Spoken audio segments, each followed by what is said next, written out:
What if Alice in Wonderland isn't a fantasy for children, but a carefully encrypted message for those who know how to read between the lines?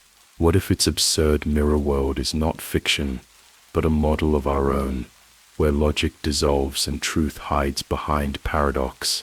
In this story, not everything is what it seems. The white rabbit who leads into the abyss is not just a character, he's a symbol of transition. The fall is not of the body, but the collapse of illusion, awakening through the loss of ground beneath your feet. Every meeting Alice has is not an adventure, but an initiation, and every nonsense she hears is a mirror of our world, where true knowledge is wrapped in absurdity, so it never falls into unprepared hands. In this video, we will uncover the hidden layers of Alice, from allusions to Masonic structures and secret esoteric societies, to parallels with mind control experiments, psychedelic practices, and altered states of reality. But before we descend into this dream, welcome to the Dark Storyteller. Subscribe, leave a like, and tell us in the comments where you're watching from, and what time it is for you. Let yourself relax and immerse into the mysterious world of esoteric knowledge. In 1865, Oxford mathematician Charles Lutwidge Dodgson published a book under the pseudonym Lewis Carroll. At first glance, it was simply a fairy tale written for little Alice Liddell, the daughter of his friends. But something about the story never sat still. Even in the early years after its publication, Alice in Wonderland drew scholarly attention for its disturbing layers of meaning, allusions to occult symbolism, paradoxical structures, and psychedelic imagery reminiscent of substances that alter consciousness. Dodgson was not just a children's author, he was a logician, a photographer, a deacon, and a deeply introverted, mysterious man. His diaries survive only in part. Some pages were torn out or destroyed. Certain researchers believe he belonged to a secret society that passed down knowledge through allegory. The book appeared during a time when Europe was undergoing a full-blown occult revival. Various secret orders were forming or reawakening, among them the Rosicrucians, the Theosophical Society, and the Hermetic Order of the Golden Dawn. Many of these groups used literature as a vehicle for transmitting encrypted teachings. Some esotericists believe Alice in Wonderland was written as such a cipher, a ritual of initiation for those who could perceive truth behind chaos. The very phrase falling down the rabbit hole later became a cultural term to describe the descent into deeper layers of awareness. It has been used in psychology, esotericism, and even mind control experiments, particularly those conducted by the CIA under Project MK Ultra. Those who experienced altered states under psychoactive substances described sensations of falling,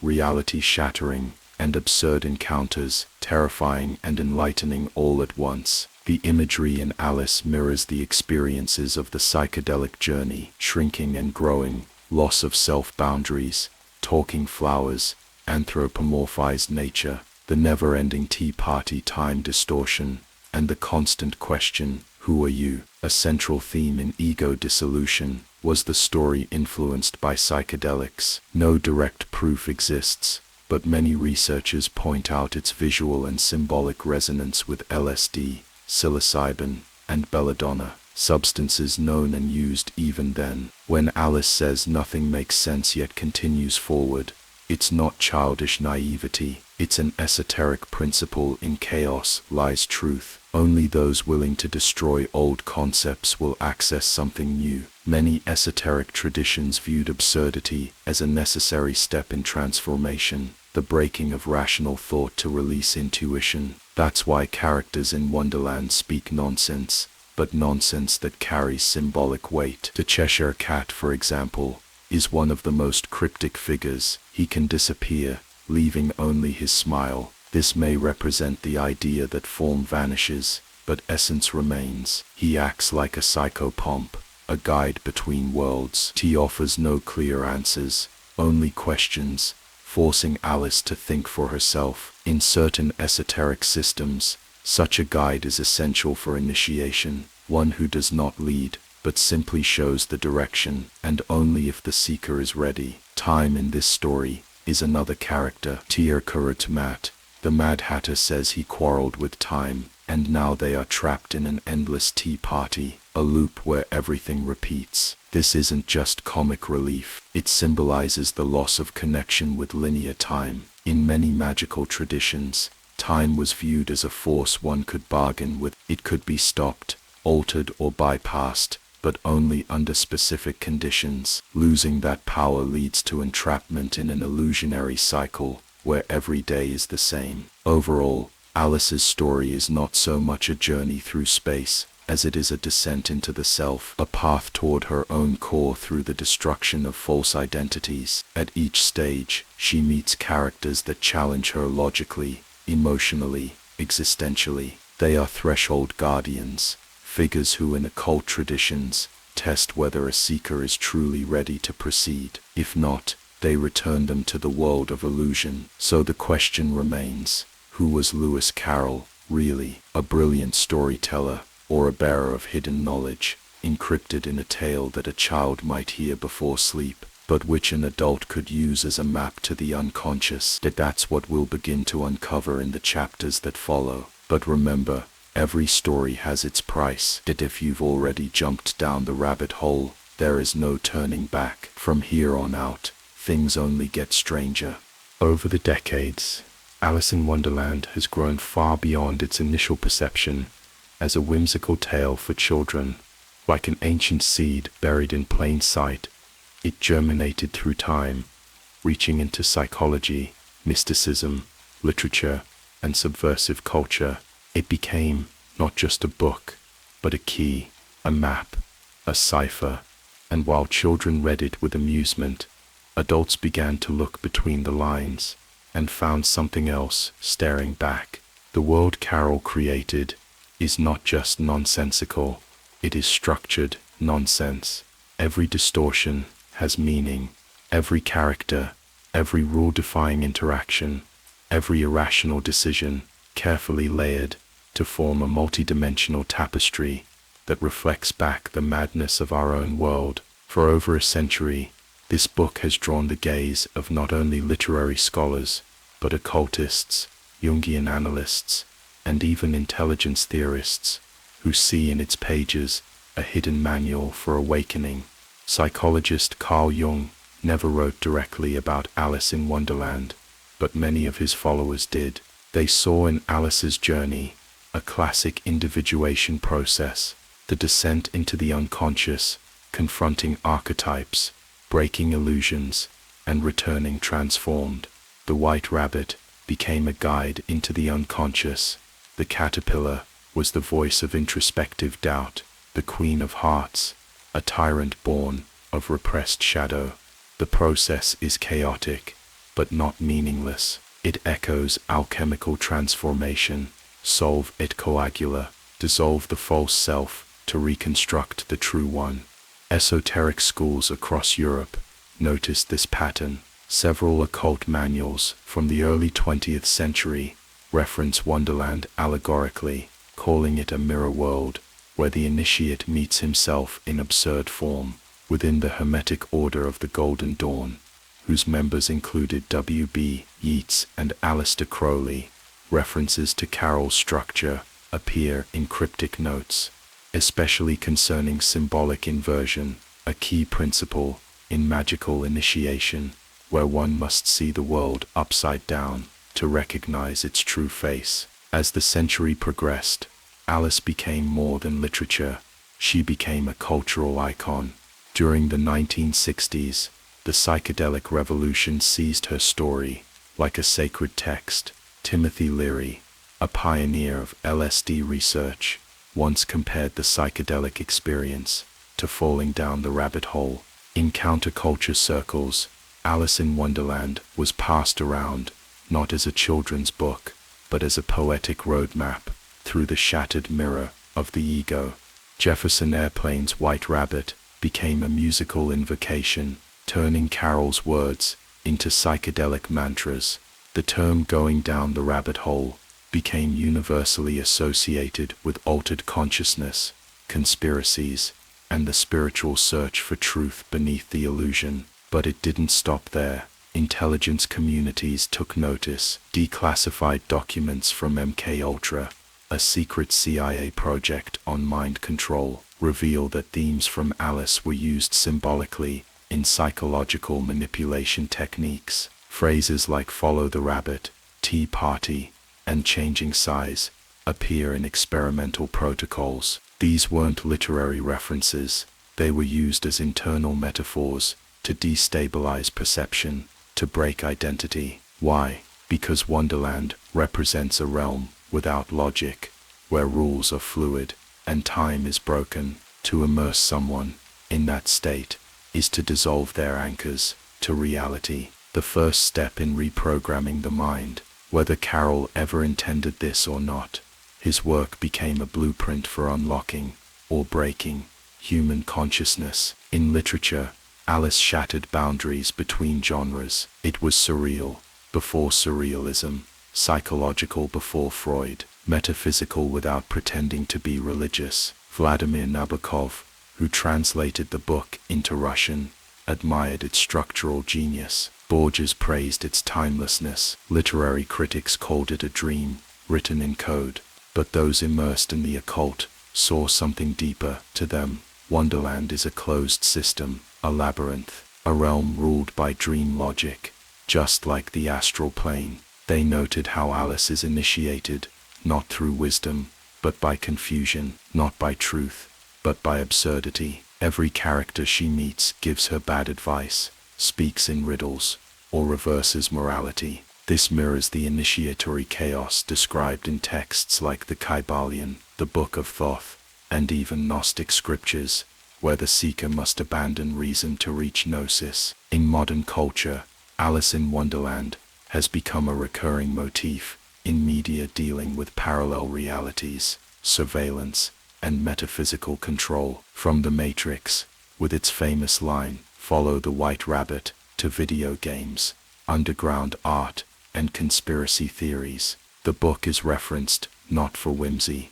but for its symbolic gravity. It became a shorthand for awakening, for questioning the nature of reality, for realizing the simulation, and with good reason, because Carroll's Wonderland doesn't obey the rules of the physical world, it obeys something deeper, the laws of symbolic transformation. There's a reason conspiracy theorists often invoke Alice, not just because it's popular, but because it encodes universal fears of control, of losing oneself, of waking up and not knowing who you are. In 21st century discourse, red pilling, the idea of awakening from illusion, owes a direct conceptual lineage to Alice in Wonderland. Even in real-world cults and alternative spiritual movements, Alice is used as a metaphor for descent into hidden truths, some illuminating, others dangerous. Academic studies have also attempted to break down the semiotics of the text. They point to Carroll's background in logic and mathematics,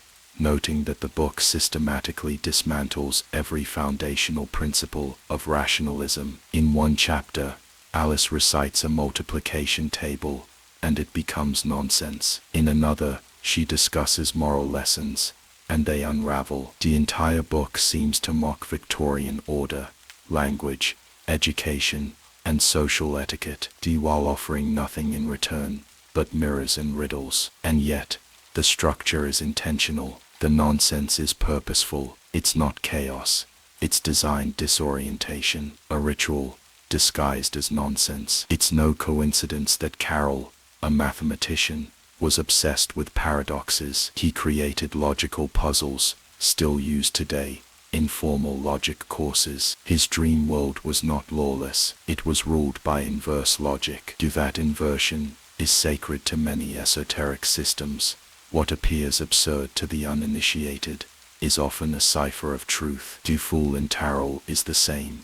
The madman who walks off a cliff, not from ignorance, but from knowing that the world is illusion. Alice walks the same path. She questions authority, confronts nonsense with courage, and ultimately refuses to be ruled by fear. She embodies the seeker, the soul who walks through madness to emerge with deeper understanding. For some, Wonderland is a metaphor for mental illness, for others, for spiritual awakening. The line is thin. Psychologists have noted the parallels between Alice's journey and the stages of cognitive dissonance, depersonalization, and even schizophrenia. But equally, mystics recognize in her arc the symptoms of the soul's awakening: disintegration of the false self, loss of linear time, confrontation with archetypes, and rebirth. The fact that both interpretations are valid is part of the book's power. The deeper one studies Alice in Wonderland, the more it ceases to be a story and becomes a mirror that doesn't reflect, but refracts. It doesn't show the self as it is, but as it might become, once all illusions are stripped away. This is why it endures, because beneath the tea parties and card soldiers lies a terrifying and beautiful idea that the world is not real, that identity is not fixed, that truth is not logical, and that sometimes the only way to wake up is to go mad first. And that's why Alice in Wonderland is not just a classic, but a coded initiation, still active today. It is both a trap and a key, a puzzle that changes depending on who reads it. The more you question it, the more it reveals. But it warns you, once you see past the veil, you can never unsee. So tread carefully, because behind the grin of the Cheshire Cat, someone might be watching. And if you're still with us on this journey through mirrors and madness, subscribe to The Dark Storyteller. The rabbit hole goes deeper than you think. At the center of the storm, there is a child.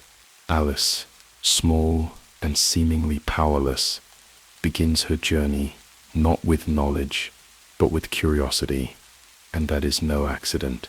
She does not enter Wonderland by choice or wisdom, but by instinct. The sight of a rabbit with a pocket watch, nervously mumbling to himself, is not a command. It is a whisper to the soul, an invitation, and Alice obeys, not out of logic, but because something in her, something ancient and quiet, recognizes the moment. That is the first mark of the uninitiated. They do not know why they seek, only that they must. They are drawn into mystery without understanding it, and in that vulnerability lies the seed of transformation. Throughout spiritual traditions, from the Eleusinian mysteries to the Gnostic rites, initiation begins with descent. The initiate is torn from the known world and cast into symbolic death. In the Book of the Dead, the soul passes through terrifying gates. In tribal rituals, one is stripped of identity and led into darkness. In Alice in Wonderland, this death takes the form of a fall down the rabbit hole, but it is not the body that falls, it is the worldview. Gravity ceases, direction blurs. Alice no longer knows which way is up. The world unravels, and with it her sense of self. Her physical size changes, her emotions spiral, her logic fails. All the markers by which we measure identity begin to dissolve. Carl Jung called this the beginning of individuation, when the ego cracks and the deeper layers of the psyche rise. Alice's constant shifting in size mirrors this process. She cannot fit into her own expectations. She outgrows rooms and weeps, oceans. She shrinks until she's too small to affect her surroundings. This instability is not chaos, it is alchemy. In Hermeticism, one must be broken to be rebuilt. This is the solve, the dissolution of the self, before the coagula, the reintegration of truth. Alice undergoes this not in a temple, but in absurdity. Wonderland is her ritual space, her temple of mirrors. She is not told what to believe. No priest or teacher guides her. Instead, she meets tricksters. The caterpillar does not instruct. He challenges, "Who are you?" The Mad Hatter is lost in time. The Cheshire Cat mocks her with logic that collapses in on itself. These are not villains. They are initiators. In many mystery schools, the guide does not explain. They confuse. They invert meaning. They force the seeker to let go. Only when Alice stops expecting answers does she begin to learn. She begins to think for herself, to choose, to question, to disobey. The Queen of Hearts, with her senseless cruelty, represents tyranny of the uninitiated mind, law without reason, authority without morality. She is ego unchecked, and Alice, who once feared her, eventually confronts her, not with violence, but with clarity. At the climax of the tale, Alice grows again, but this time not physically. Her voice strengthens, her gaze sharpens, she sees through the illusion. When the Queen demands her execution, Alice simply says no. This is the awakening, the moment when the initiate no longer follows symbols blindly, but sees through them. The fear evaporates. The game ends. The journey of Alice is the journey of awakening through the sacred art of absurdity. And it is not unique, it echoes in the tarot. The fool numbered 0 begins his path with a blank slate. Like Alice, he steps off a cliff into the unknown. Like Alice, he is surrounded by riddles, and like Alice, his path leads to wholeness, not by avoiding chaos, but by passing through it. The fool becomes the world, the child becomes the sovereign. Esoterically, Alice is every man and every woman who dares to ask what lies beyond the veil. Her unpreparedness is not a flaw, it is the requirement. Only the unknowing can be filled with new knowing, then only the broken can be reassembled into something true. That is why she begins as a child, not merely by age, but in spirit. She is not burdened by dogma. She listens, she feels, she questions, she disobeys, and in doing so she becomes more than herself. In the rituals of the Freemasons, initiates must pass through degrees, each designed to test not knowledge, but perception. Symbols are not explained. They are shown. The meaning must arise within. The same process is mirrored in Alice in Wonderland. There are symbols, the rabbit, the door, the potion, the mirror, but their power does not come from definition. Their power comes from the transformation they invoke. You drink, and you change. You ask, and nothing makes sense, until suddenly, everything does. Modern psychologists have studied the impact of Alice in Wonderland on the developing mind. Some argue it promotes abstract thinking, others that it destabilizes young readers, but perhaps both are true. To destabilize is not always harm. Sometimes it is liberation. Sometimes it is the only way to free the mind from the prison of certainty. And Alice, more than anything, is a story about that freedom. The freedom to explore identity. The freedom to walk through madness and find meaning. In tantric traditions, the goddess Kali is both destroyer and mother. She breaks the ego to birth the soul. Her dance is wild, terrible, and sacred. Alice's journey is a softer echo of that. She enters a world of madness, but emerges with clarity. She forgets who she is, and remembers something deeper, and that is what initiation truly is. Not the gaining of titles or robes or secret handshakes, but the death of illusion, the surrender of the false self. Throughout literature, we see this archetype, the innocent who becomes wise. Dante descends into hell, Neo takes the red pill, Inanna enters the underworld. Each passes through darkness, chaos, madness, and each emerges not as who they were, but as who they were meant to be. Alice belongs among them. She is the child goddess of modern mythology, the fool's daughter, the mirror walker, and her story is far from over, because Alice in Wonderland is not just something you read, it is something you experience. It is a symbolic map that comes alive only when you walk it, and many have. Artists, mystics, programmers, rebels all have followed the white rabbit in their own way, and many have not returned the same. So next time you see a rabbit dart past in your periphery, or hear someone laugh where there is no one, ask yourself, have you already fallen? Is this world, this one, the real Wonderland? Or are we all asleep, dreaming of order, while the truth dances just beyond the veil? And if you feel, even faintly, that your own journey has begun, stay with us. The story is only beginning. He appears suddenly, nervous, hurried, and strangely elegant.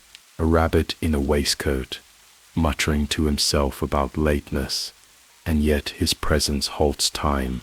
The white rabbit, with his twitching nose and watch in hand, is not simply a character.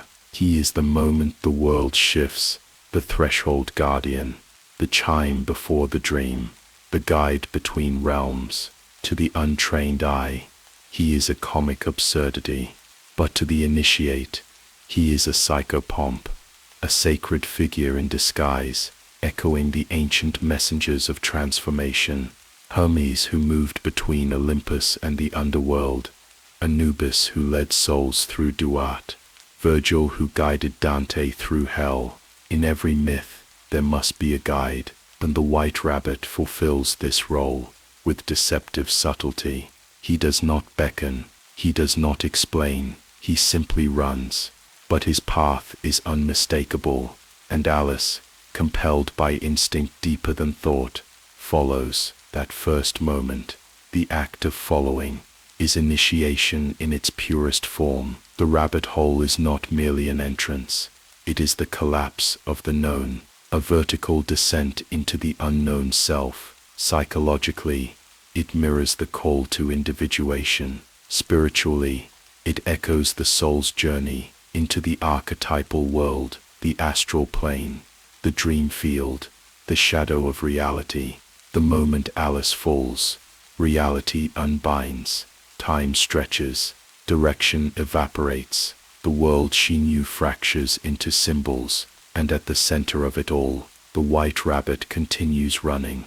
But who, or what, is he? Some interpret him as a herald of fate, others as a trickster, but across esoteric traditions, one pattern holds: the one who opens the gate is never what he seems. Hermes, the divine messenger, was also the god of thieves.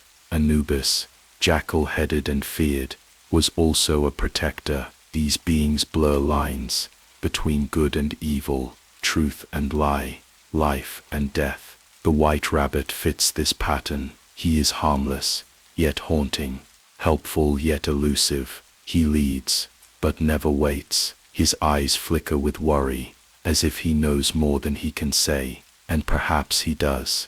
In early alchemical texts, the rabbit is a potent symbol. In the Rosarium Philosophorum, a rabbit appears during the albedo phase, the whitening, the purification after chaos.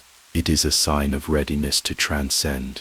In Taoist symbolism, the moon rabbit is a keeper of elixirs, a creature of lunar secrets and immortality. In Celtic lore, the hare was believed to cross between the human world and the fae. In every instance, this creature is liminal, not just animal, but threshold. The white rabbit inherits all these meanings. He is not prey, but passage, and he holds a watch. The object is crucial, not because it tells time, but because it represents time as a prison. The rabbit is not late, he is bound, caught in a system he cannot escape. His fear of lateness is not ordinary anxiety, it is symbolic panic. He runs not from an appointment, but from collapse. The ticking watch represents the mechanical world, the tyranny of time, and Wonderland exists outside it. The moment Alice enters, clocks stop mattering, time loops, dilation begins.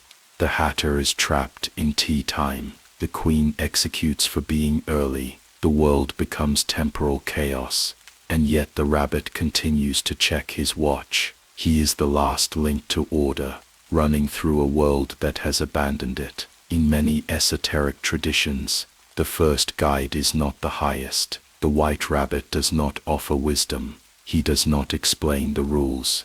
He simply opens the way. In Freemasonic law, the Tyler guards the door of the lodge, admitting only those prepared. In ancient Egyptian initiation, the priests would mask themselves as animals or gods, appearing to the initiate during sacred visions. The white rabbit, in his Victorian dress, is one such mask. He opens the door, but beyond that, the seeker must walk alone, and yet his role is profound. Without him, there is no journey. No awakening, no wonderland. He is the spark, the rupture, the reason Alice steps outside her frame of reference. In this way, he is also the symbol of curiosity, of divine discomfort, the whisper that says, something is not right here. Every journey into the inner world begins with this whisper, a feeling that reality has cracks, that truth lies elsewhere. The white rabbit embodies this feeling. He does not say it aloud, he acts it, and Alice, like every true seeker, follows. Modern psychology interprets him in various ways. Some see him as anxiety incarnate, a neurotic projection, others as the unconscious impulse that triggers awakening. In dream analysis, white animals often signal messages from the deeper psyche. A white rabbit in a dream may indicate innocence or initiation, depending on the dreamer's state. In the context of Alice, he is both the purity of the childlike mind and the lure of transformation.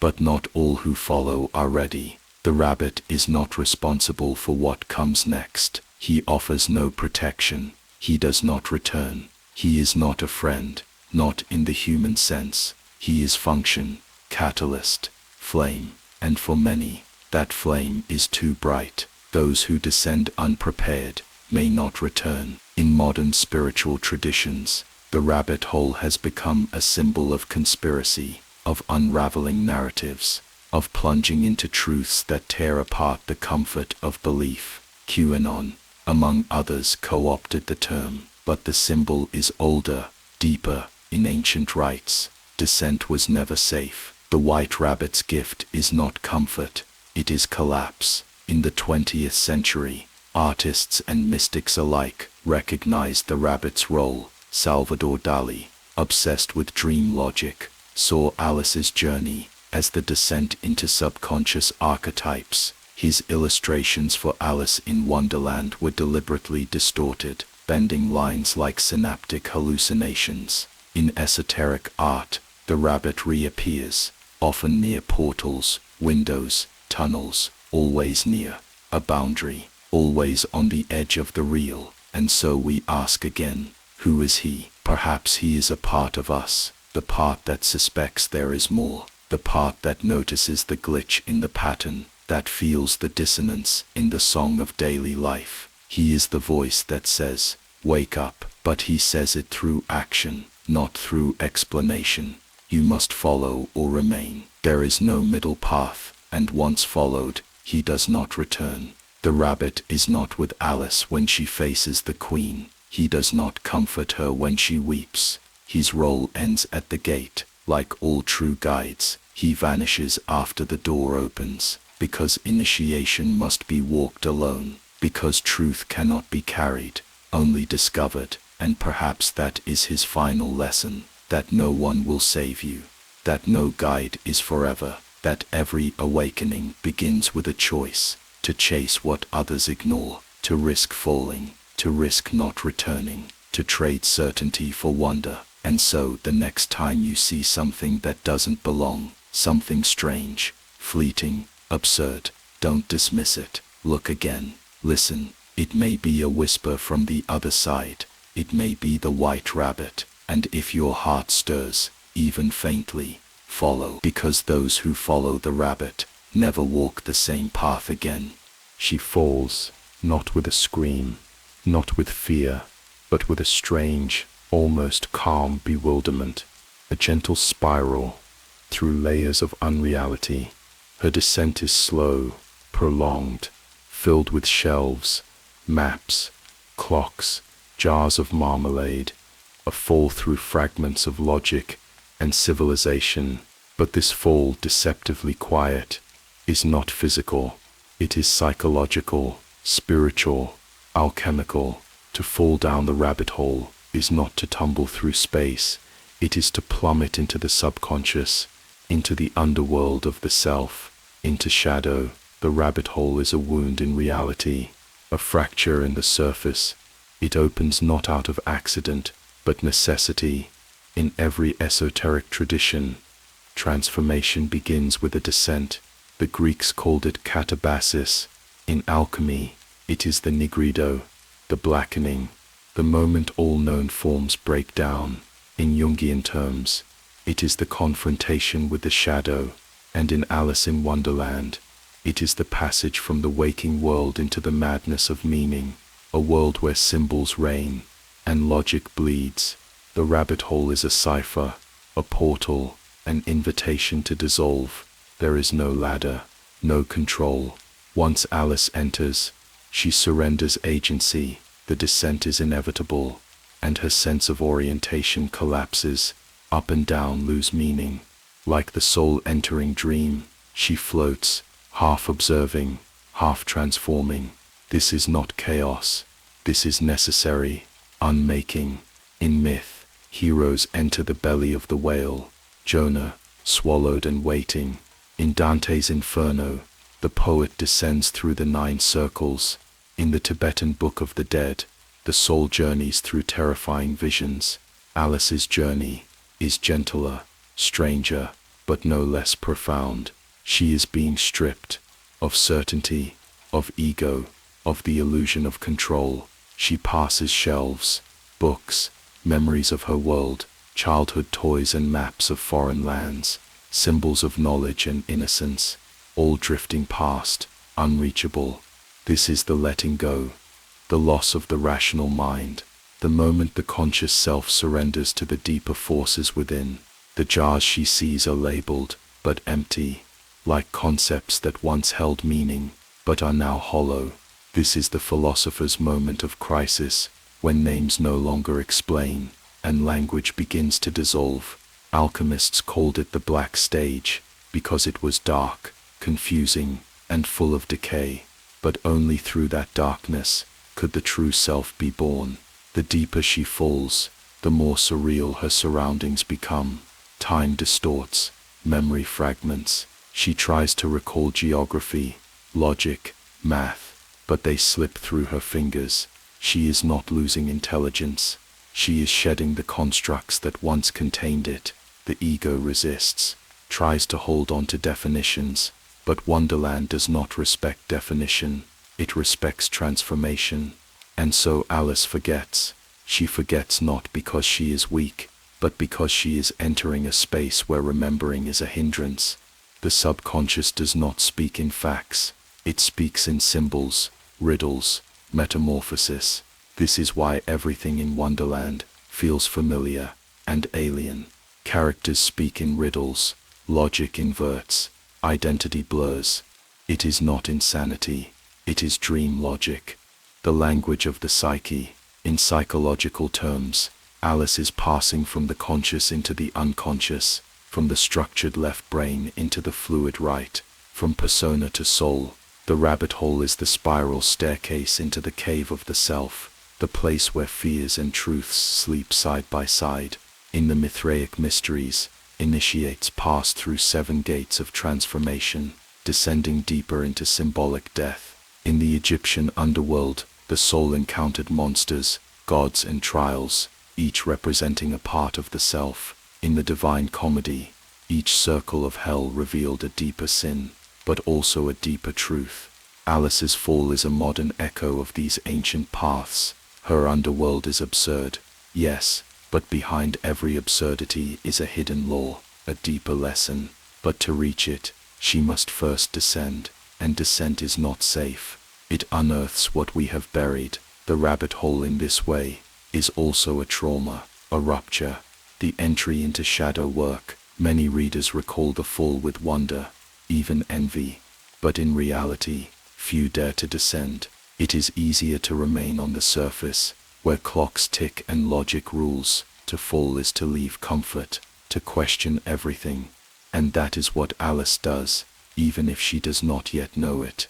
The ancient Hermetic texts warned, as above, so below. The descent mirrors the ascent. The lower you go, the higher you may rise, but only if you endure the darkness. Alice's descent does not end in terror, it ends in curiosity. That is the miracle. She is not shattered, she is intrigued. She begins to explore, to play, to question. This is the alchemical shift, from blackening to illumination, from breakdown to wonder. In dreams falling often signals surrender, not failure, surrender to change, to transformation. Alice embraces the full. She does not scream or struggle. She watches, she listens. That is what makes her different. That is what makes her ready. The rabbit hole, then, is not just a trap. It is a test, a rite of passage, and only those who pass through it without resistance can truly walk the path beyond. And yet, even in falling, the real transformation has not begun. The rabbit hole is the gate, not the temple, but to enter it is to say yes. Yes to confusion, yes to paradox, yes to death, of what is false, of what is rigid, of what is unseeing, and yes to rebirth. Alice's fall is the moment she leaves the old world behind, not by force, but by choice. Her choice is instinctual, unconscious, but it is still a choice. She follows, she falls, she opens herself, and the world answers. That is the secret most forget. The descent is not the end. It is the beginning. It is the whisper in the dark that says now everything will change. And it does. The child who fell is not the one who will return, and neither are we, because we have followed her, down into the spiral, down past reason, down to the place where the self dissolves. And so we ask, what lies at the bottom of your rabbit hole? What have you buried beneath words and roles and clocks? What truths wait in your subconscious, dreaming of being found? Do you dare to fall? If you do, stay with us. The journey has only begun. She lands not with a thud, but in silence, a strange stillness. No pain, no injury, only a long, low hallway lit by lamps like soft burning stars, and lined with countless locked doors. It is the first pause after descent, the first chamber in the labyrinth of the soul. Here, everything feels suspended, as if time has held its breath. Alice looks around. There is no guidance, no voice from above, only her, the corridor, and the silent watch of sealed thresholds. This is not the end of the rabbit hole. It is the next stage, the first true test.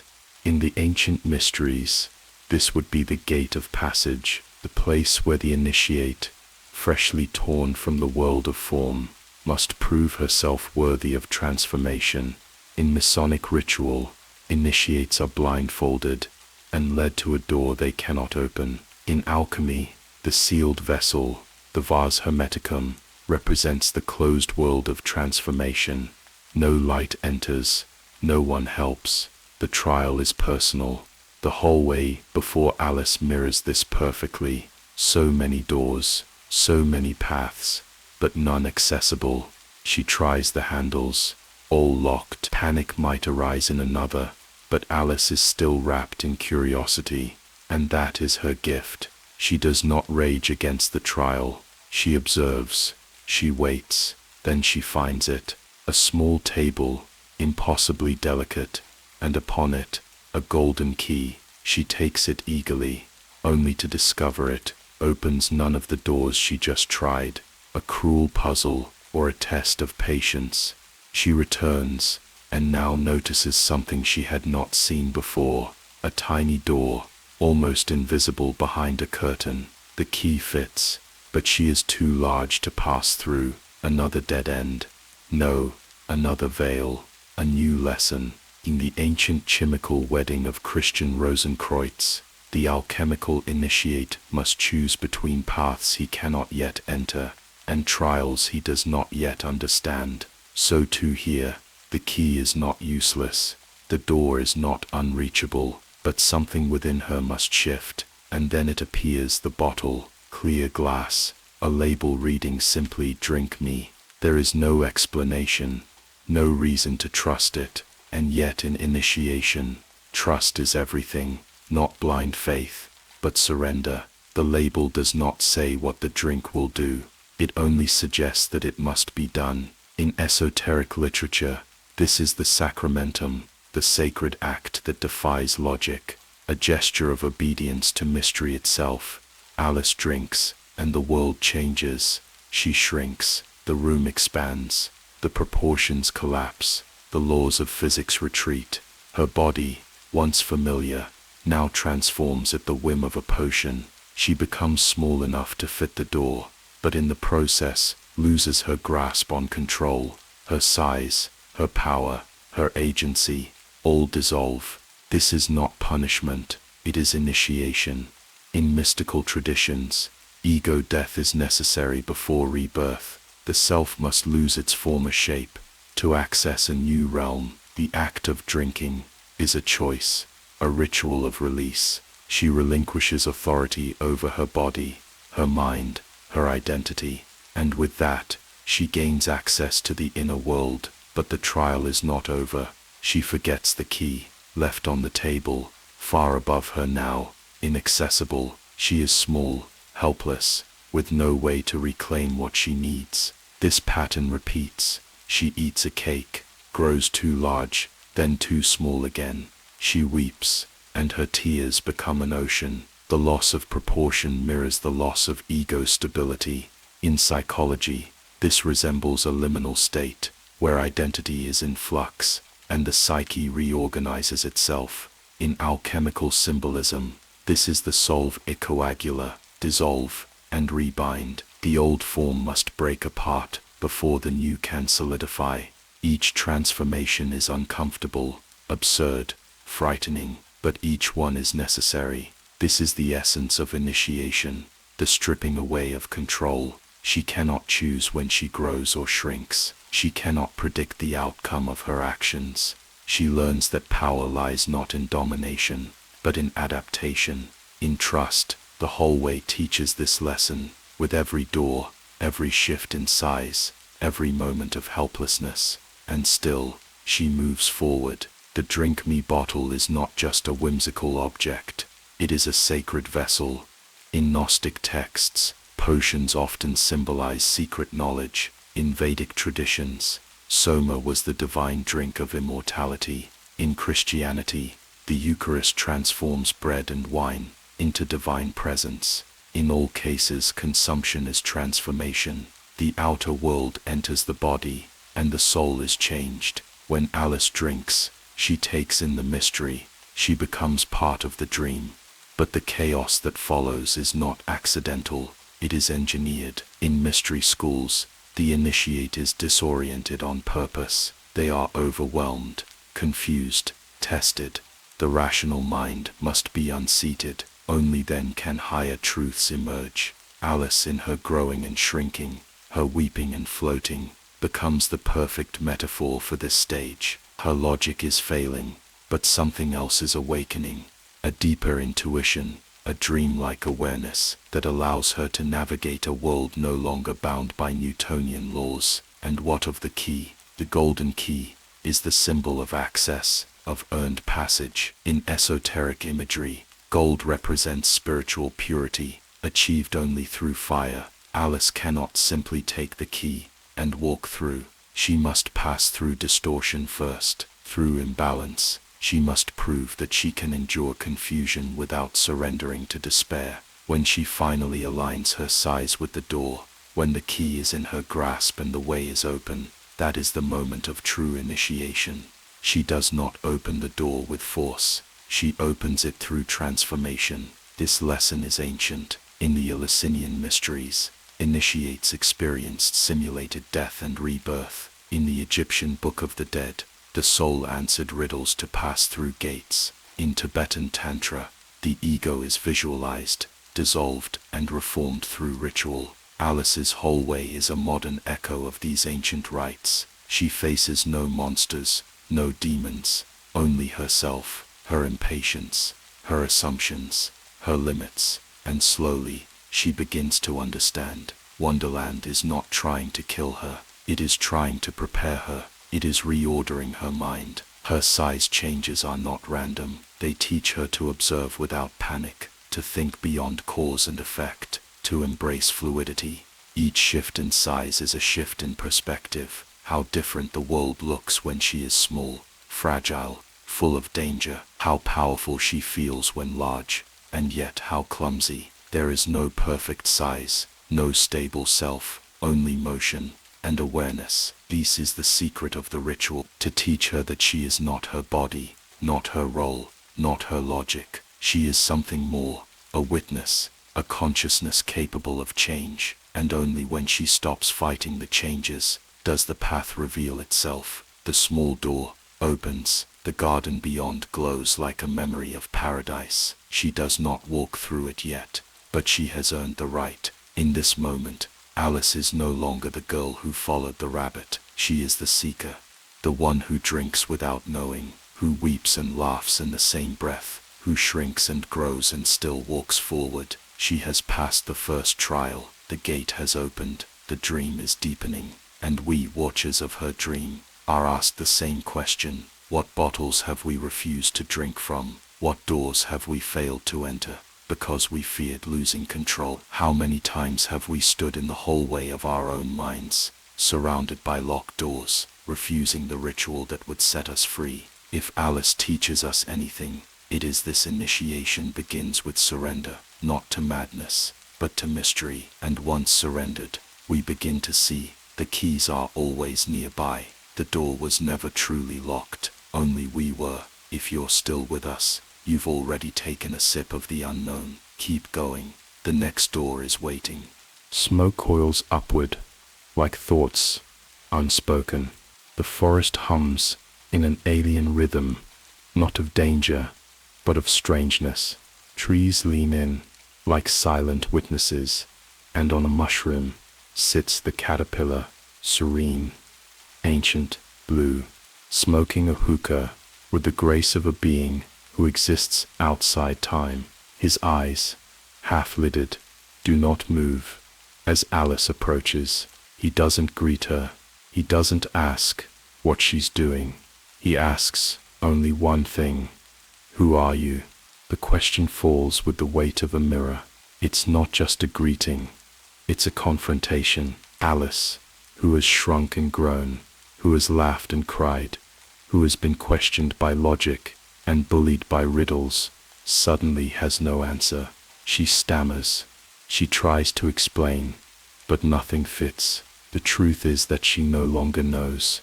This is not a failure. This is the point. In spiritual traditions, true transformation begins not when we discover who we are, but when we admit we do not know. The caterpillar does not help her.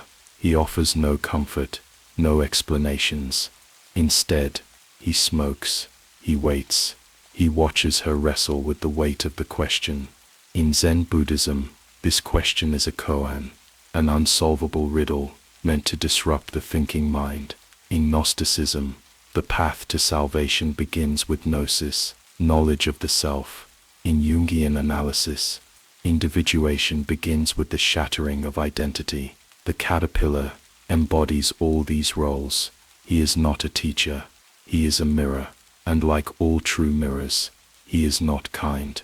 He challenges her logic. He mocks her reasoning. He doesn't give her the truth. He makes her search for it in her own contradictions.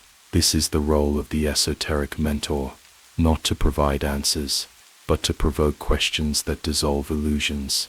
He is the echo of the Sphinx, who asks riddles to kill the unworthy, the whisper of Socrates, who claimed to know nothing but still dismantled the arrogance of false knowledge. He is the archetype of the gatekeeper, the one who will not let you pass unless you dare to look inward. The mushroom he sits on is not just a seat, it is a symbol. In many indigenous traditions, mushrooms are tools of altered consciousness. In Mesoamerican rituals, they are known as Tionanacatl, flesh of the gods. In modern science, psilocybin has been shown to dissolve the default mode network of the brain, the ego, the narrative self, leading to mystical experiences. Here, in Wonderland, the mushroom becomes a metaphor for transformation. One side makes you grow, the other makes you shrink, as if saying your identity is flexible. Size, self, power, all are illusions, but you must choose. You must taste, you must experiment with your own being. The caterpillar gives her no instructions, only the mushroom, only the suggestion. This too is essential. The mentor does not force transformation. He invites it. He lays out the tools, but it is the seeker who must act. Alice bites, and again, she changes. Again, she loses control. Again, she is reminded that identity is not fixed, but fluid. She begins to see that the more she tries to hold on to a solid self, the more that self slips away. And through this, a strange freedom emerges. The caterpillar is not cruel. He is precise. He speaks in riddles, yes, but all true teachings begin as riddles. The ancient Pythagoreans spoke only in symbols. Alchemical texts were written in metaphors so dense they could only be unlocked by the initiated. The tarot, too, teaches in images, not words. The caterpillar continues this tradition. He offers her no map, but he shows her where the path begins, within.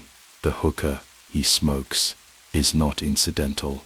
Smoke is the symbol of what is fleeting, intangible, ungraspable. In Hermeticism, it represents the divine breath, the pneuma, that animates the soul. In alchemy, it is the vapor that rises from the burning, the essence that escapes the material. The caterpillar is surrounded by smoke because he exists in that space between form and formlessness. He is the voice of the subconscious, the gatekeeper of initiation, the teacher who teaches nothing and everything. And the question still echoes, who are you? Most of us have names, histories, roles, but those are costumes. Beneath them, who are we? Alice begins to see that she cannot answer, because she has not yet become. Her identity is in flux, her mind is in mutation, and instead of fighting that, she begins to observe it. This is growth, not linear, not clean, but essential. The question is not meant to be answered with words. It is meant to be lived. In the Bhagavad Gita, Arjuna asks Krishna, what is the self, the body, the soul, the breath? Krishna answers by dissolving all distinctions. In Egyptian myth, the soul had 5 parts, each fluid, each symbolic. In Kabbalah, the soul descends through layers of being. Alice, without knowing it, is moving through these same layers. And the caterpillar, with his lazy gaze and sharp tongue, is her first real initiator. When she leaves, she is not the same. She carries no answers, but she carries a seed, a shift in perception. She begins to realize that Wonderland is not testing her intellect. It is testing her essence, and only by embracing uncertainty can she survive. The mushroom, the smoke, the questions, they are all tools, mirrors, catalysts. And she now is not just a girl, she is a seeker, a soul in transit. And we must ask ourselves, when did we last ask, who am I? And truly not know. When did we last meet a caterpillar who refused to comfort us and instead forced us to awaken? When did we last sit in a cloud of metaphor and realize that the lesson was not what we were told, but what we discovered in silence? The path continues, and the smoke lingers, so breathe it in, and keep walking, because the next question waits ahead. There is no warning, no footsteps, no rustling in the bushes. Just a grin, suspended in midair, a smile without a face. Then slowly, the rest of him appears, a body not bound by gravity, logic, or even space. The Cheshire Cat materializes, as though he had never been absent, and yet was always watching. His eyes glint with ancient mischief, his tail flickers like a question mark, and his voice, calm, detached, playful, speaks riddles that don't seek answers. They seek disorientation. He is not a companion, not an enemy. He is a symbol of that strange kind of truth that does not remain. The truth you glimpse only in peripheral vision, the insight that dissolves the moment you try to speak it aloud. The Cheshire Cat is not a character. He is an event, a manifestation of something deeper. In every mystical tradition, there are forces like this, spirits, guides, omens, who appear only when needed and vanish before they can be understood. He belongs to that lineage. Alice is not surprised to see him. By now, she has learned that expectation is meaningless in Wonderland, but she is unsettled. His grin seems to exist independently of his form, a smile that lingers even when all else fades, a reminder that some truths leave echoes, that what is seen cannot be unseen, even if it can't be explained. Their conversation is not linear. It circles, spirals, loops. He speaks of madness with serenity, of direction with absurdity. When Alice asks which way she ought to go, he replies that it depends on where she wants to end up. And when she admits she doesn't much care, he answers with brutal simplicity, then it doesn't matter which way you go. This is not sarcasm. It is the first real confrontation with the illusion of free will. The cat's logic is flawless because it is empty. He exposes the cracks in every question. In doing so, he becomes a philosopher to a deconstructor, a metaphysical ghost, like the riddles of the Zen masters. His answers are meant not to clarify, but to collapse, to rupture the idea that reason is the only path to truth. The cat is never fully present. He vanishes and reappears at will, a body fading like memory, a voice that remains even when the speaker is gone. His fragmentation is deliberate. He is the embodiment of incomplete knowledge. In the occult, the most powerful truths are veiled, fragmented, and encoded. The Sefer Yetzirah describes the world as formed from letters and numbers, fragments that hint at the whole. In Sufism, God reveals himself in flashes, never entirely. In quantum physics, particles exist in multiple states until observed.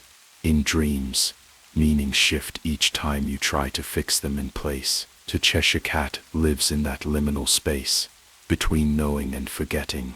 He does not guide. He does not warn. He merely is. His grin, his vanishing act, his riddles all reflect the instability of truth, not because truth does not exist, but because we are too bound by logic to grasp it whole. Alice, asking for clarity, receives ambiguity, and yet, in that ambiguity, something awakens. The cat's smile is unsettling, not because it hides something, but because it reveals too much. It is the grin of the universe, smiling through the veil, saying you will never know everything. And that is the point. He appears in the trees, in the air, on invisible branches. He speaks as if from within Alice's mind. He defies spatial rules, appearing upside down, sideways, within and without.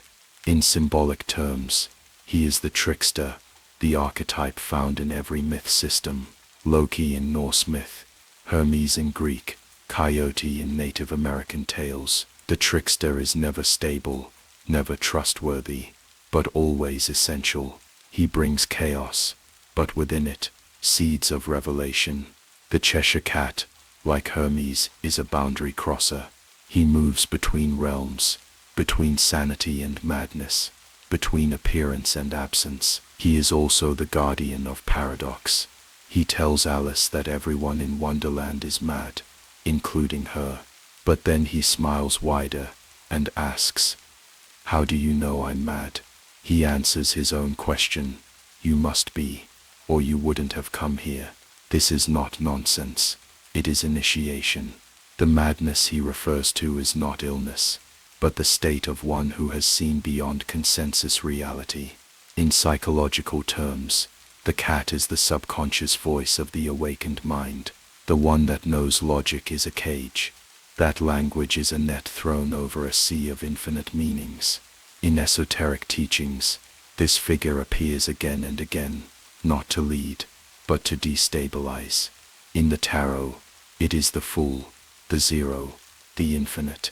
In dreams, it is the presence that both terrifies and liberates. He offers no comfort, But he offers something far more powerful, the challenge to go deeper. Alice wants stability. The cat offers mirrors. She wants rules. He offers riddles. She wants a path. He offers a grin. And still she listens, because she knows that he is not lying. He is reflecting. He shows her that nothing in this world, including herself, is solid, and in that knowledge, a terrible and beautiful freedom blooms. There is one more truth in his grin: impermanence. He appears only briefly. He speaks, then vanishes. In Buddhism, the concept of anicca, impermanence, teaches that all things are in flux. Clinging leads to suffering. The cat teaches this with every appearance and disappearance. He is the breath that cannot be held, the insight that fades upon waking, the sacred moment that passes before it can be named. And yet, he always leaves a trace. His grin remains. It floats in the air like a sigil, like a symbol burned into vision. It reminds Alice that even when the guide is gone, the lesson lingers. The smile is a seed, a spark of knowing that cannot be put into words, only felt, only remembered, and perhaps one day, understood. When Alice moves on, she is changed, not with clarity, but with ambiguity. And this too is a gift, because in mystery, there is space. In contradiction, there is movement. The Cheshire Cat does not resolve anything. He unresolves.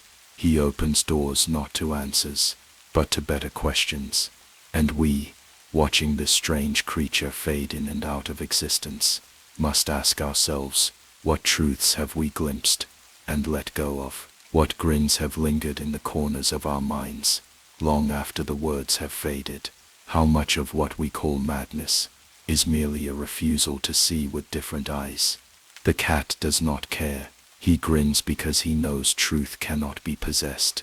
It can only be chased, like a tail in the fog, like a whisper in a dream, like a smile without a face. She steps into a clearing where laughter rings like broken glass, sharp and inexplicable. The table stretches like a dream, impossibly long, cluttered with teapots, crumbs, watches, cups that seem to refill and empty at will. Around it sit three figures: a March hare twitching with chaotic energy, a dormouse trapped between wakefulness and dream, and the Mad Hatter, smiling wide, eyes glinting with the madness of a prophet who's seen too much and speaks in riddles to protect the truth. Tallis, confused yet drawn in, joins them and unknowingly enters one of the most cryptic rituals in Wonderland. The Mad Tea Party is not about tea. It is about time, consciousness, and the terrifying realization that reason itself may be an illusion. From the beginning, nothing makes sense. The Hatter asks riddles that have no answers. The hare shifts subjects mid-sentence. The dormouse drifts in and out, muttering strange stories about treacle wells and sisters who draw nothing but things that begin with ims. Every attempt Alice makes to impose logic is dismantled, not through aggression, but through sheer absurdity. What she doesn't yet understand is that this is a simulation of the mind, trapped in its own loop. The Mad Tea Party is not a scene, it's a symbol, a metaphor for what happens when the clock breaks and thought becomes circular. In this strange place, time is not a concept, it's a character, and he has been offended. The Hatter tells her the truth. Time is frozen. It's always 6 p.m., always tea time. They are locked in a temporal loop, endlessly circling the table to avoid dirty dishes and used cups. No progress, no escape, just ritual. This isn't just nonsense, it's allegory. In esoteric traditions, the freezing of time symbolizes the failure of transformation. The soul, unable to evolve, becomes stuck in repetition, like the soul trapped in samsara, in Hindu philosophy, endlessly reincarnating, or like a dream that restarts the moment it ends.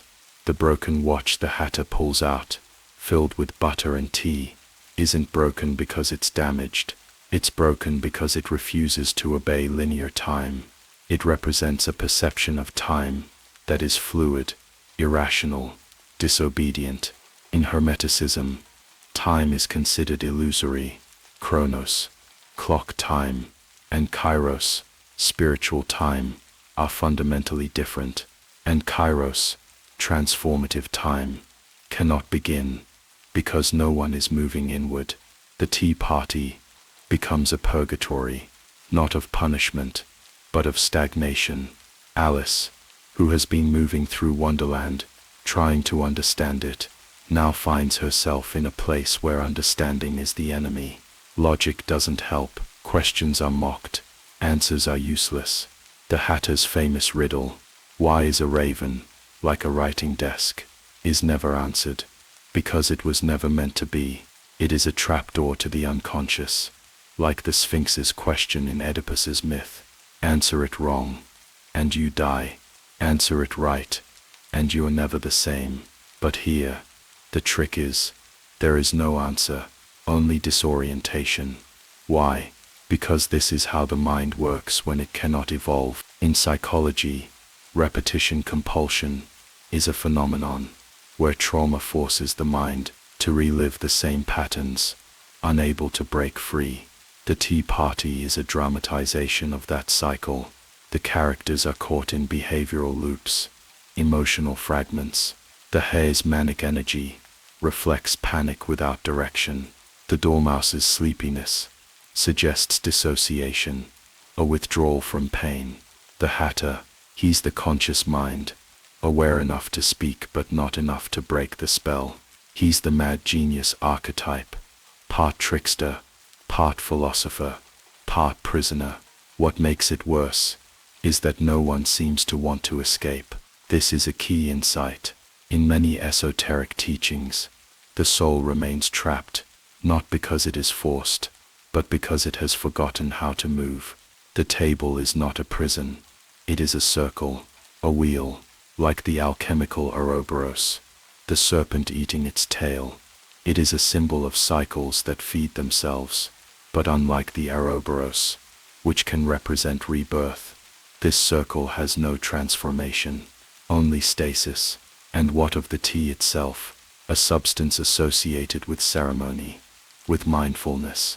But here, it's consumed unconsciously, endlessly, to no effect.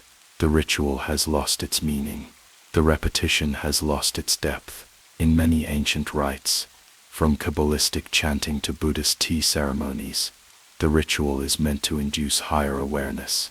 But when ritual becomes automatic, detached from spirit, it becomes a trap, just like modern life, where we wake, work, scroll, sleep, never asking why. The characters at the table are not evil. They are echoes, archetypes of the fragmented psyche. The March haze is the body, full of instinct and nervous motion. The dormouse is the spirit, sleeping, waiting to be awakened. The Hatter is the mind, talking, calculating, rationalizing, but spinning in place. And Alice is the observer, the intruder, the spark of awareness that might, just might, remember that this isn't normal, that this isn't real, because he is the deepest truth. The Mad Tea Party is not a scene in a book. It is a state of consciousness. We've all been there, repeating habits that no longer serve us, stuck in conversations that go nowhere, asking questions we don't really want answered, laughing to hide the unease, drinking the tea of distraction while the clock ticks nowhere. Wonderland is no longer a fantasy. It is a mirror. And the tea party, that's the moment we realize the mirror is cracked. The Hatter's madness is not theatrical. It is the madness of awareness, without power, the mind that knows something is wrong, but cannot fix it. In this way, he echoes the Gnostic demiurge, the false god who creates a flawed world, blind to its brokenness, or the trapped magician in ancient myths, who opens the portal but cannot walk through. His riddles are warning signs. His jokes are camouflage. He is not laughing at Alice. He is trying to survive. When she finally leaves the table, there is no resolution, no breakthrough, just a departure. She doesn't solve anything, but she moves on. And that is the first act of power in this dimension. To break the loop, not with knowledge, but with choice. Because that's the key. The tea party hides liberation begins with the refusal to participate in the game. When madness becomes the norm, clarity is rebellion. When time is frozen, movement is a miracle. And we, the viewers, the readers, the dreamers, must ask how many tea parties have we sat through, not realizing they were prisons? How many riddles have we answered with silence, because we feared the truth? How often have we laughed, not from joy, but because madness was easier than meaning? Wonderland doesn't answer, it only watches. And in the distance, the clock still reads 6. The table still waits. The hatter still grins. But Alice has moved on, and so can we. Alice stands once again before the small bottle. The label is simple, absurd, and impossibly dangerous. Drink me. No instruction, no explanation, only the invitation to surrender. And surrender she does, because in Wonderland, transformation does not come with warning. It comes in liquid form. It comes through consumption. This is not just a whimsical scene. This is ritual. This is initiation. The act of drinking the potion or eating the mushroom in Alice in Wonderland is not about food or fantasy. It is a symbolic moment pulled straight from the deepest vaults of esoteric tradition.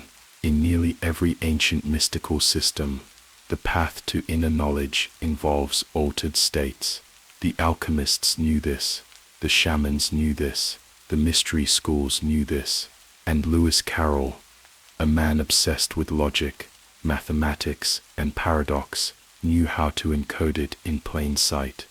Eat me, drink me. At first glance, these are childlike commands, but their effects are anything but childish. Alice's body stretches, contracts, warps. She becomes large enough to shatter rooms, small enough to drown in her own tears. She is losing control of form, and in esoteric language, this means losing the ego, because true transformation, the kind that alchemy seeks, does not happen through willpower alone. It happens through death, symbolic death, the death of the fixed self. In the Hermetic tradition, the process of solver coagula, dissolve and reform, is central. You must break apart what you are before you can become something new. To when Alice drinks the potion, she is entering the soul phase, the unraveling, the disintegration of known self. And when she eats the mushroom, she enters the coagula, the reformation. The what reforms is never identical. She is no longer Alice as she was. She is Alice in becoming. The mushroom, in particular, holds deep symbolic resonance. In Siberian shamanic rites, the Amanita muscaria, the iconic red and white toadstool, was consumed to induce visions. In ancient India, the mysterious solma was a sacred drink said to grant immortality and access to divine realms. In Mesoamerican cultures, psilocybin mushrooms were known as teononacatl, the flesh of the gods, consumed to speak with spirits and gods. These rituals were not recreational, they were structured, sacred, terrifying. To eat the mushroom was to risk everything, to dissolve the boundaries of self and enter the unknown. Alice does this without hesitation, and that is the brilliance of the tale. She is too young, or too fearless, to resist the call. She accepts transformation, even when it terrifies her. In one scene, after growing enormous, she begins to weep. Her tears flood the room, creating a literal sea of emotion. This too is symbolic.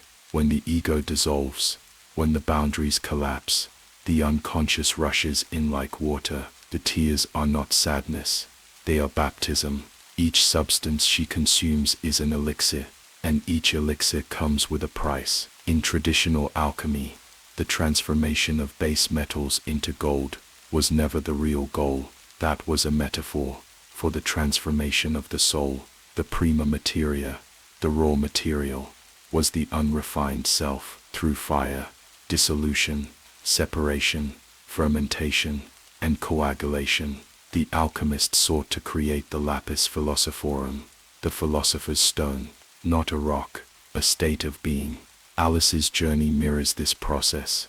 Each drink, each bite, is a stage in the great work. She is distilled, she is burned, she is reshaped, and the bottle, the cake, the mushroom, these are vehicles. In esoteric language, they are catalysts.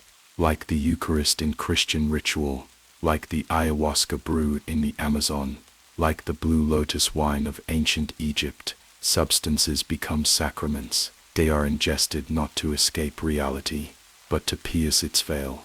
There is a reason these moments of consumption are surrounded by confusion. Doors appear and vanish. Keys are found and lost. Alice's size changes randomly. This is not lack of control. It is surrender. In initiation rites, the initiate must first lose themselves, must descend, must experience disorientation. Only then can they rise again. This pattern is universal. In the Eleusinian mysteries of ancient Greece, initiates drank a sacred brew called kaikon, whose ingredients remain debated to this day.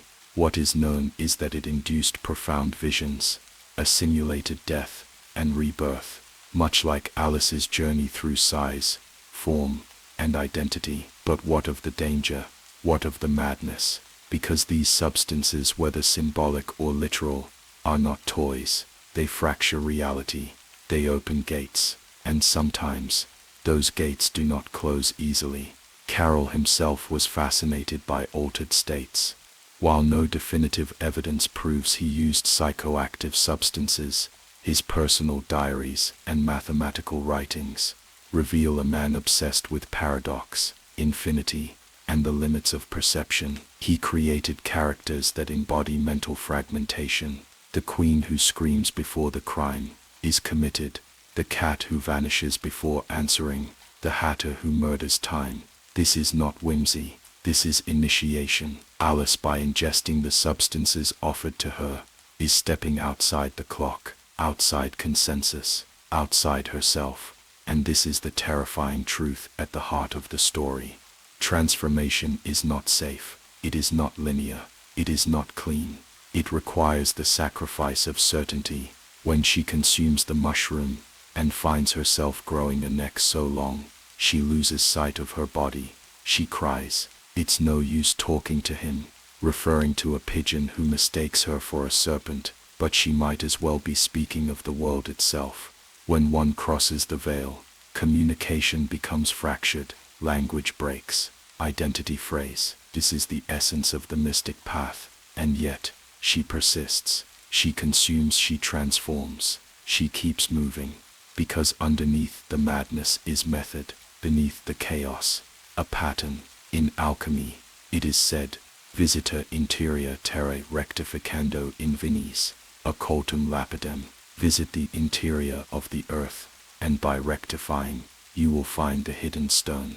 Alice has done just that. She has fallen into the earth, into herself, and now, with each potion, each mushroom, she is rectifying, she is seeking, she is shaping herself anew. And we, watching this strange ritual unfold, must ask, what are we afraid to consume? What truths lie in the substances we refuse, not because they are dangerous, but because they are mirrors? What would we become if we too surrendered to transformation? Alice does not ask these questions aloud, but her journey speaks them with every bite, every swallow. And the answer, the only answer, is to let go, to dissolve, and to become. Alice did not simply fall into another world. She entered a labyrinth, not one of stone walls and minotaurs, but of perception. Wonderland is not a place. It is a structure, a spiraling sequence of tests, mirrors, distortions, and revelations. Every path she takes, every character she encounters is not random. They are guardians of the gate, initiators of transformation. To travel through Wonderland is to walk the winding corridors of the inner self, the unconscious, and the initiatory path, known only to those who dare to lose themselves. In ancient initiation rites, from the Egyptian temples to the Eleusinian mysteries, the neophyte passed through a sacred sequence. First came the separation from the known world, then came the descent, a symbolic death through confusion, contradiction, and fear. Only after surviving these trials could one emerge reborn, no longer who they were, but who they were destined to become. Wonderland follows this arc with haunting precision. Alice does not walk through it. She is tested by it. The structure of the narrative is not linear. It coils, folds in on itself, and defies logic, just like a true initiatory labyrinth. The first sign of this is fragmentation. Time, identity, size, logic. None remain stable. This is not a failure of narrative. It is the intentional shattering of consensus reality. The initiate must first be disoriented. In mystery schools, this was done through darkness, silence, or paradox. In Wonderland, it is done through characters who contradict themselves, through rules that change mid-sentence, and through the constant dissolving of personal boundaries. The labyrinth is made of language, of riddles and illogic. It is psychological, symbolic, and inescapable. Each character Alice meets is a guardian of a chamber within this metaphysical maze. The White Rabbit initiates the descent, dragging her from the surface world into the first chamber, disorientation. The doorknob speaks in riddles, forcing her to alter her perception and size to pass. This is the threshold, the symbolic gate every initiate must cross, where ego is destabilized and control must be relinquished. Then comes the sea of tears, a flood of raw emotion. In alchemy, this would be the nigredo, the blackening, where the self begins to dissolve. Emotion becomes overwhelming. Identity is suspended. Alice swims in her own sorrow, surrounded by absurd creatures, reminders that emotion, when unprocessed, turns surreal. In initiation, this phase cleanses the soul but drowns the unprepared. As she moves forward, she meets the dodo, the mouse, the duck, each offering false resolutions, nonsensical logic, or circular debates. This is the second chamber, the realm of false teachers and dead ends. Every initiatory system warns of this, the realm where not all guides are helpful, where one must learn to discern truth from noise, insight from distraction. Then comes the Duchess and her chaotic household, a domain of aggression masked as domesticity. A baby turns into a pig, the cook flings dishes, the Cheshire cat smiles from the void. This is the chamber of transformation, where appearances deceive, and nothing is what it seems. In psychological terms, this is shadow work, the confrontation with one's repressed fears, hostilities, and masks. In hermetic initiation, this stage forces the student to question all external symbols and turn inward. The Cheshire cat, as a disembodied guide, appears and vanishes at will. He is the trickster, the daemon, the hidden teacher who offers no clear answer, but points toward the center of the labyrinth, the queen. But to reach her, Alice must first pass through the Mad Hatter's domain. The Tea Party is the chamber of time distortion, where the clock is broken, and reason loops into itself. In alchemical tradition, this is the moment when linear thought dies. The candidate must accept the irrational, must see logic, not as a weapon, but a veil. Only then can they move deeper. The caterpillar, with his riddles and smoke, is the initiator of identity. His "Who are you?" echoes through the chambers like a divine question. The initiate must answer, not with words, but with transformation. Alice does not answer directly. She cannot, because she does not yet know. But she asks, and in initiation, to ask is to awaken. Each encounter is designed not to teach, but to provoke, not to explain, but to dismantle. The Queen of Hearts, with her arbitrary executions and obsession with rules, is the final guardian. She represents corrupted power, the tyranny of false order. She is the Archon, the demiurge, the false god who rules by fear and delusion.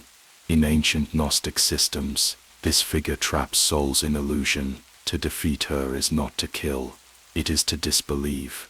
And that is what Alice does. She denies the Queen's authority, not with violence, but with the realization that the rules mean nothing, that the labyrinth is a mirror, that the gate was never locked. The playing cards collapse, the trial turns absurd, the dream begins to fall apart.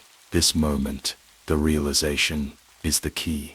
In mystical traditions, the final stage of initiation is awakening, not escape from the world, but awakening within it. The initiate sees the structure for what it is, a theater of symbols, a path disguised as chaos. Alice does not conquer Wonderland, she sees through it, and by doing so she transcends it, and yet the labyrinth remains. Because Wonderland is not just a place Alice visited, it is a place we all carry. A map of the soul, a blueprint of trials we face when we ask the forbidden questions. Who am I? Why is this world the way it is? What lies beneath the surface of things?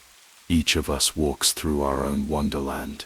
Each decision, each contradiction, each strange encounter a fork in the maze, and each time we choose to question instead of obey, to reflect instead of react, we take one step closer to the center, and maybe, just maybe, we begin to remember the path out. But the center of a labyrinth is never a destination, it is a reflection point.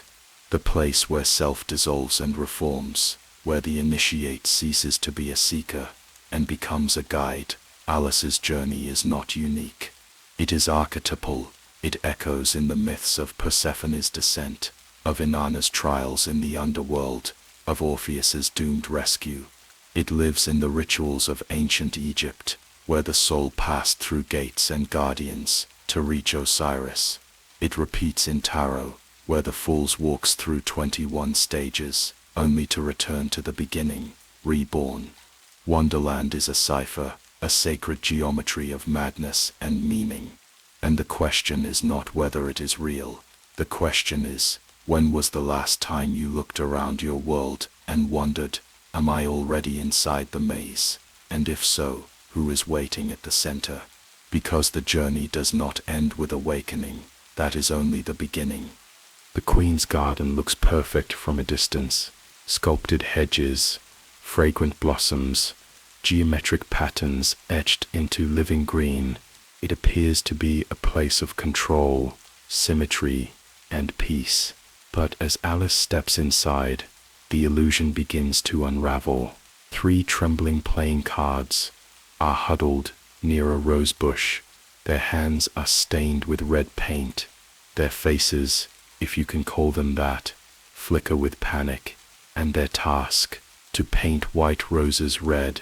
It is not whimsy, it is not silliness. It is the essence of Wonderland, the desperate act of concealing imperfection beneath the mask of order. Because those roses were never supposed to be white, the Queen had ordered red, and now faced with the terror of her wrath, the gardeners falsify reality. They do not correct the error, they disguise it, they do not learn, they erase. The moment reveals a key theme, not just of the story, but of the deeper structure Carol encoded, the manipulation of truth for the sake of control. This scene, often passed over as merely comical, is one of the most unsettling in the entire tale, not because of violence, but because of familiarity. It mirrors the real world in ways that feel all too precise. How many times have institutions, governments, schools, corporations covered their failures, not with solutions, but with illusions? How many histories have been rewritten, numbers fudged, truths painted over to preserve an image? Wonderland, for all its madness, never strays far from our own reflection. The Queen's Garden is a microcosm of our social order. Appearances must be preserved, even if reality must be bent to do so. But Alice sees, she watches, and in that moment, she becomes not just a participant in Wonderland, but a witness to its contradictions. The garden, with its perfectly trimmed hedges and curated flowers, is a false Eden. It pretends to be natural, yet every blade is shaped, every bloom coerced. In occult symbolism, the garden is often a place of initiation, a liminal space between chaos and divinity. In Persian mysticism, the paradise is a walled garden, symbol of divine containment. But here, the sacred is hollow, the order is enforced with terror, and beauty is built on lies. The Queen of Hearts herself is not merely a tyrant, she is the embodiment of performative authority, a ruler whose power is rooted not in wisdom, but in spectacle. Her favorite command, "Off with their heads," is not justice, it is theater, an expression of control through fear. And yet, most of the time, no one is actually executed. The threat is the tool. The illusion of consequences becomes the mechanism of obedience. This too is no accident. Carroll, a logician, understood systems. He understood how laws can be written to appear rational while concealing chaos. In Wonderland, law is mutable, order is fragile, and power is sustained, not by truth, but by the performance of truth.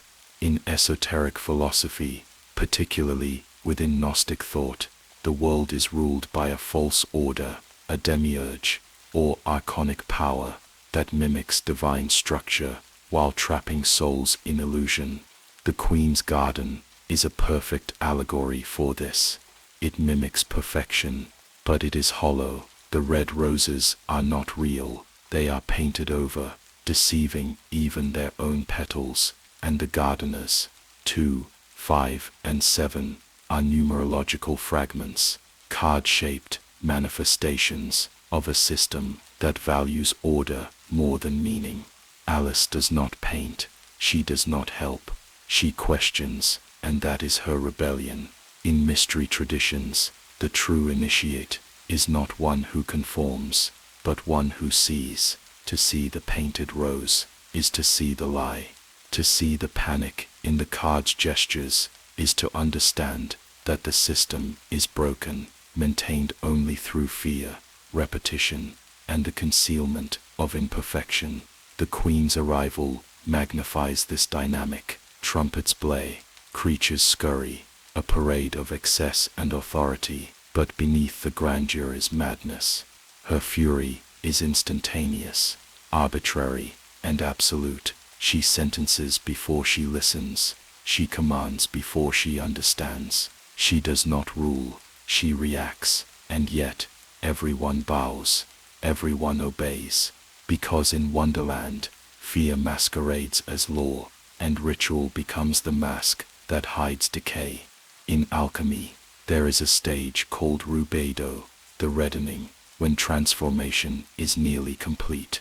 The red symbolizes wholeness, the philosopher's stone, the final stage, after purification. But in Wonderland, the red is false, it is paint, it is superficial. This inversion is deliberate. Carroll turns the sacred inside out, revealing how easily the signs of enlightenment can be counterfeited. The Queen's Garden is not rubedo, it is delusion in crimson, and yet the test is real. For Alice, this is a trial, not of physical endurance, but of perception. Can she see through it? Can she recognize that the rules are nonsense, the power hollow, the roses a lie? In initiation, such a test is essential. One must encounter the false temple before reaching the true one. One must face the guardian of illusion before breaking the mirror. The garden's beauty is bait, its symmetry is a trap, and in that way, it reflects a deeper truth, that order without soul becomes tyranny, that perfection pursued without wisdom becomes a prison. The queen rules over a dream of control, and in doing so, she kills spontaneity, authenticity, and truth. But Alice is not seduced. She moves through the garden like a ghost, unbound by its spell.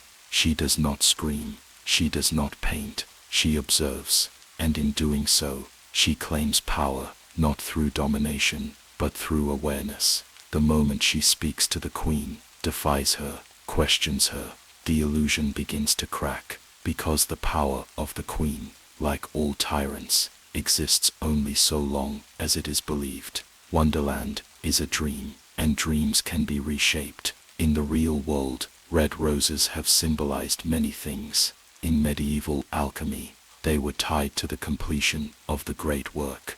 In Rosicrucian symbolism, the red rose represents mystical wisdom, the heart illuminated.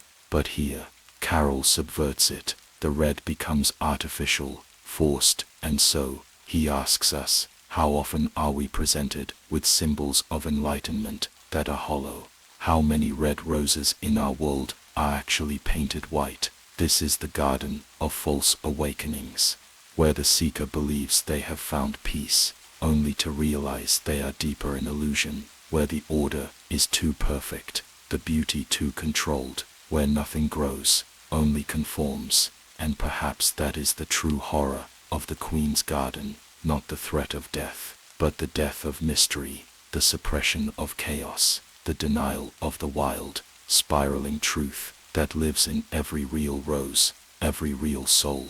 Alice, the archetypal initiate, walks through it untouched, because she has seen the madness beneath the method, and once seen, it cannot be unseen. And you watching, listening, reflecting, might find yourself remembering the moments when you too were asked to paint over reality, to falsify truth for the sake of approval, to maintain appearances, and perhaps, like Alice, you will begin to question, to speak, to refuse, because the painted rose is a lie, and Wonderland, for all its madness, is waiting for someone brave enough to call it what it is. She appears in a whirlwind of trumpets and trembling subjects, her presence a tempest wrapped in silk and stained with madness. The Queen of Hearts is not a monarch in the traditional sense. She is a force, an entity, an archetype. Her words slice through the air like daggers, off with their heads. She doesn't listen, doesn't deliberate, doesn't govern. She declares, she commands, she reigns through the sheer weight of fear, and yet, behind her fury, lies something more insidious than rage, illusion. An illusion of power so deep, so entrenched, that even those who see through it still bow. The Queen of Hearts is Wonderland's ruling god, not a god of wisdom or mercy, but of chaos disguised as order. She embodies the Gnostic concept of the demiurge, the false creator who believes herself divine. In Gnostic cosmology, the demiurge is a blind power who, mistaking herself for the true source, constructs a world of limitations and illusions. She crafts rules not to guide, but to control, weaves punishment not to teach, but to dominate, and sustains her dominion through spectacle, fear, and deception. So too does the Queen. Her court is not a sanctuary of justice, but a theater of absurdity. Trials are held after sentences, guilt is presumed, logic is inverted, and her voice, shrill, absolute, becomes law. But even within her madness, there is method. The Queen of Hearts reflects the darker side of authority, the tyrant, who believes that control equals truth. Her court mirrors the bureaucratic dystopias of Kafka, the ritualized paranoia of Orwell, the spiritual desolation of Gnostic false heavens. In her world, power is not earned, it is declared, and everyone, from the lowliest playing card to the most bizarre of Wonderland's creatures, obeys, not because they believe, but because they fear. Alice enters her court, not as a supplicant, but as a question mark. She disrupts the rhythm. She notices that nothing makes sense, and says so, and in this simple act, she becomes a threat, because tyrants are not afraid of rebellion. They are afraid of clarity, of someone pointing out that the emperor has no clothes, or that the red roses are painted, or that the queen's justice is not justice at all, but madness wrapped in etiquette. The queen's obsession with beheading is deeply symbolic. In esoteric traditions, the head is the seat of consciousness, reason, and divine connection. To remove the head is not just to kill, it is to sever one's access to truth. The queen is not interested in death for its own sake. She wants obedience through disempowerment, through the destruction of insight. Her executions are metaphors for cognitive erasure, the elimination of dissent before it can spread. In that sense, her court becomes an echo of every system that punishes thought, every religion that demands blind faith, every authority that fears the spark of self-awareness. And yet, she is also fragile. Her power is a shell, loud, theatrical, but hollow. She is feared, but not respected. Her authority is absolute, yet absurd. And this is perhaps the most terrifying thing of all, that systems of control can persist even when everyone sees through them. That fear can sustain what truth cannot. In this way, the queen becomes more than a character. She becomes a symbol of the archontic mind, the part of the collective psyche that builds prisons and calls them palaces, that mistakes control for order, that replaces experience with dogma, connection with protocol, and truth with performance. She is the demiurge, not because she is powerful, but because she is deluded, and dangerous in her delusion. Gnostic texts describe the demiurge as a lion-headed serpent, screaming, "I am God, and there is no other." He builds a flawed cosmos, convinced of his perfection, blind to the divine light that exists beyond him. The Queen of Hearts does the same. She constructs her rules, her punishments, her court, all to maintain a facade of authority. But she cannot see what lies beyond the borders of her garden. She cannot perceive that her subjects do not love her, only fear her. She is the ruler of a world designed to entrap souls in endless loops of meaninglessness, much like Wonderland itself. But Alice is different. Alice sees, and because she sees, she cannot be controlled. She doesn't obey, not out of defiance, but out of awareness. She recognizes the absurdity, names it, and through that act, breaks its spell. This is the essence of Gnostic awakening, the realization that the world you live in is not the true world, and that the God who rules it is not the source of light, but the gatekeeper of shadow. And still, the queen rages. Her voice fills the air like thunder, but her words have lost their grip. Her threats echo through a dream that is falling apart, because Alice, and those like her, no longer believe. And belief is the lifeblood of tyrants. The queen's castle, her soldiers, her rules,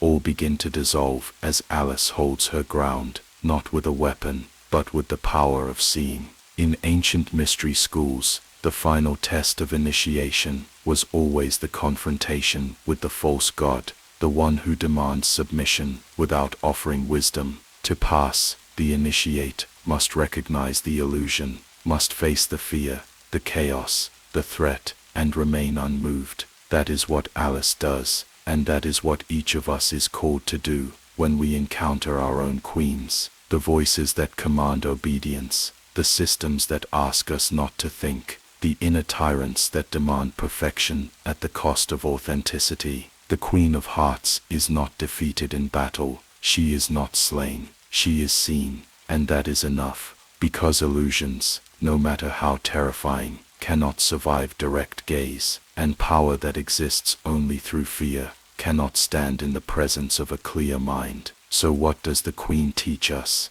That madness can wear a crown, that tyranny can be polite, that evil can be absurd, but also that all of it can be undone the moment we remember who we are. Alice walks away from the Queen, not in chains, but in freedom, because she has passed the final gate, and in doing so, she awakens, not from a dream, but into a truth far deeper than Wonderland ever dared to reveal. And for those still wandering the Queen's garden, still trapped by her rules, still afraid of her voice, the path is clear, not out, but through the illusion, through the chaos, through the painted roses and broken clocks, until, at last, you too stand in her court and say, without fear, Yes. "You're not real, and I am not yours." That is the true end of Wonderland, and the beginning of something else. The sun hangs unnaturally still above the Queen's domain, casting long, warped shadows across a garden where nothing is quite as it seems. The grass is too green, the air too still, the laughter too sharp, and amid this staged serenity, the Queen proposes a game, croquet. But in Wonderland, even a game becomes a weapon, a ritual of hierarchy, masked as amusement, a performance in which the cruelty of power is hidden beneath the fabric of play. Alice is handed a flamingo, not a mallet, a living, squirming bird, confused and uncomfortable, its head bending away from her grip. Her ball is a hedgehog, curled and wide-eyed, trying to escape every time it's placed. The arches are not wooden hoops, but doubled over playing cards, trembling, sweating, trying not to collapse. It is here, in this innocent-seeming pastime, that Carroll unleashes one of his most pointed and biting critiques of class, of control, of the absurd mechanisms that hold up entire social orders. Flamingos, elegant and long-necked, are symbols of ostentatious grace. Their plumage dazzles, their posture suggests superiority, but in this context, they are the tools of violence. Their unwilling heads are used to strike the most defenseless beings on the field. The hedgehogs, small, spiny, and constantly rolled into a ball. They have no voice, no agency. They are batted about, again and again, by the hands of the powerful. It is not hard to see the metaphor. The flamingos are the elite, figures who appear refined and graceful, yet become instruments of subjugation. The hedgehogs are the commoners, used, manipulated, blamed when they resist. The game itself mirrors society. The rules are unclear. The Queen changes them constantly. The field is chaos. Archers move, players cheat, no one wins, and yet everyone plays, because refusing is not an option. In real-world history, croquet was once a game of the aristocracy. In 19th century England, it symbolized leisure, refinement, and access, but Carroll turns that image on its head. Here, croquet is a nightmare of broken systems, a caricature of class conflict. The mallets resist control, the balls flee, the archers collapse, and the Queen, supposed arbiter of the game, shouts at anyone who challenges her, issuing the same shrill refrain, "Off with their heads." But there are no executions, only threats. The illusion of consequence keeps everyone in place, and so the game continues, a parody of fairness, a dance of dysfunction.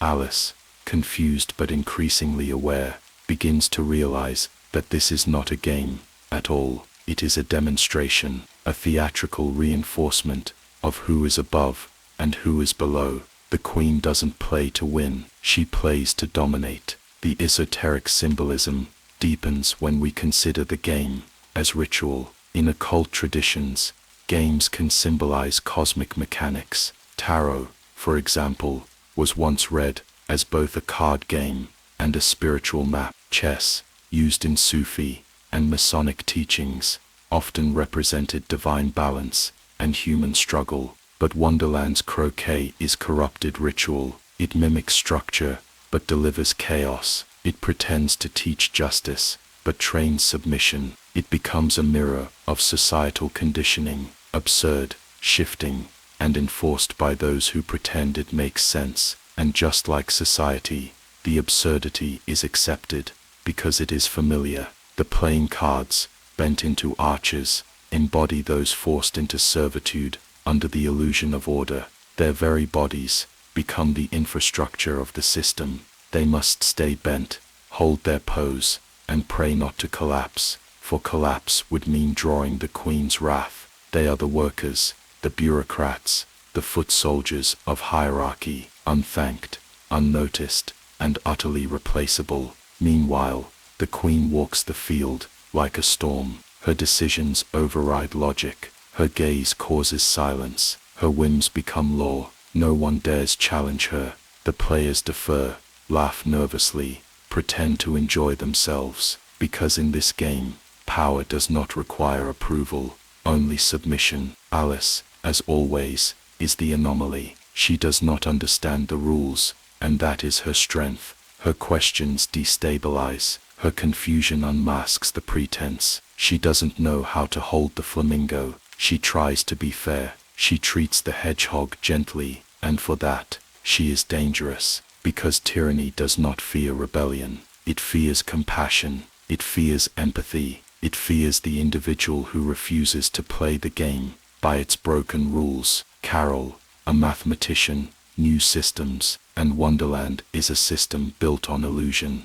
Wonderland is a system built on illusion. Its croquet field is not unlike our modern structures, corporations, governments, even schools, where rules are malleable for the powerful, but rigid for everyone else, where elegance is used to mask exploitation, where play is used as propaganda. The croquet game is a warning that systems which appear as games may in fact be cages. The metaphors do not end there.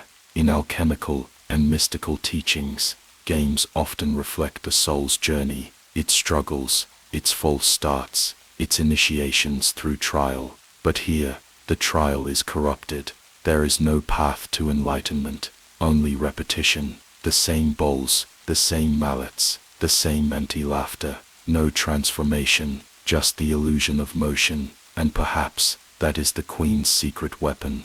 The loop, the eternal now. The croquet game never ends. It has no clear start, no defined finish. Just like the Mad Tea Party, it traps its participants in an infinite present. Time is meaningless. Memory is erased. The only thing that matters is obedience to the moment's madness. But Alice remembers. She remembers what fairness feels like, what games are supposed to be. She does not accept the broken logic, and in doing so, she begins to see through it. The queen's croquet field, once so grand, becomes a circus of cruelty. The elegance fades, the players become shadows, and the hedgehogs, symbols of the oppressed, become the focus. Not tools, not toys, beings, victims. That shift in perception is the beginning of awakening.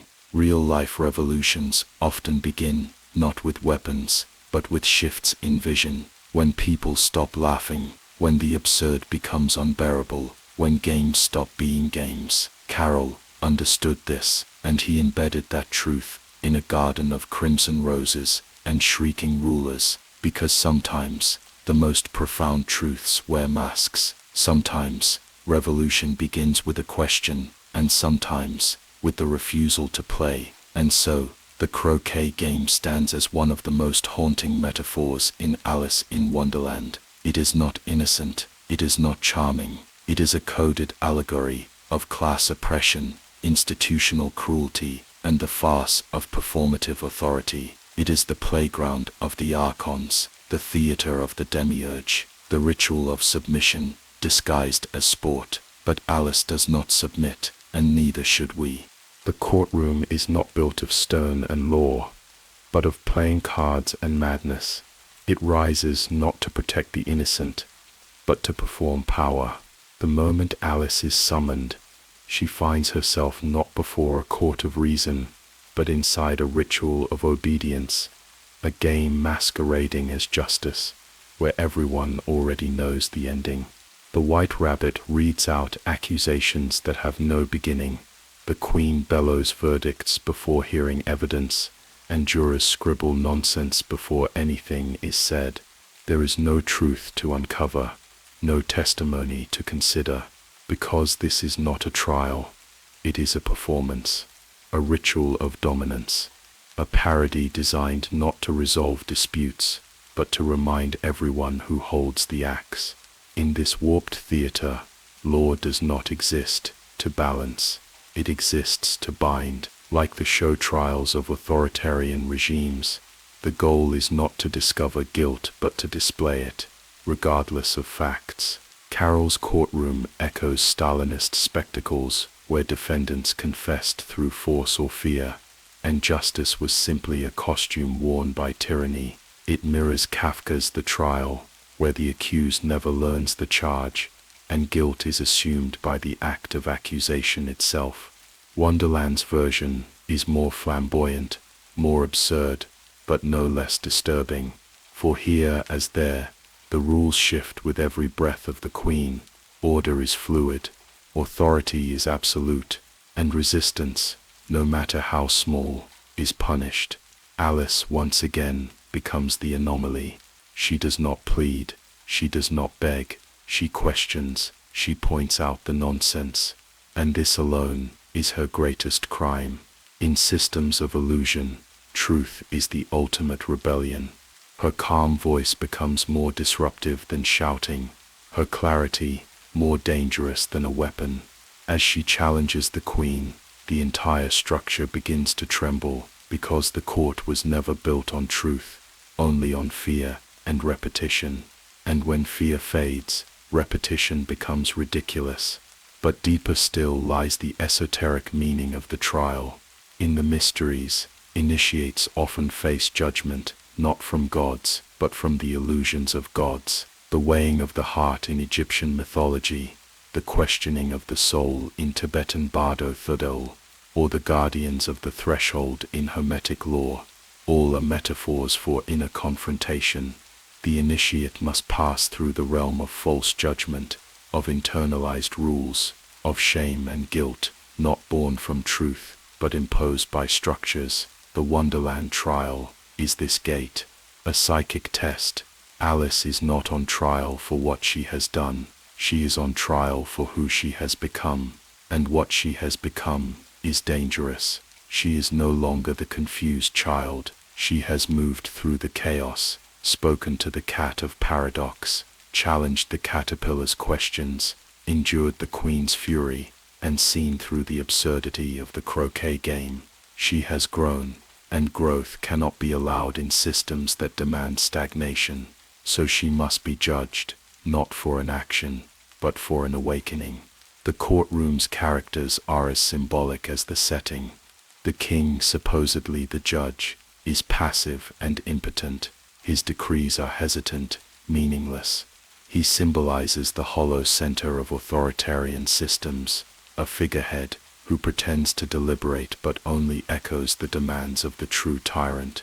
The Queen, of course, is the will, irrational, unrestrained, absolute. She speaks before anyone else. Her declarations do not wait for logic. She is not a ruler of law, but of whim. She is Kali inverted, not the divine destroyer of illusion, but the illusion pretending to be divine. Then there is the jury, 12 animals, empty-eyed, writing on slates before the trial begins. They do not listen. They do not think.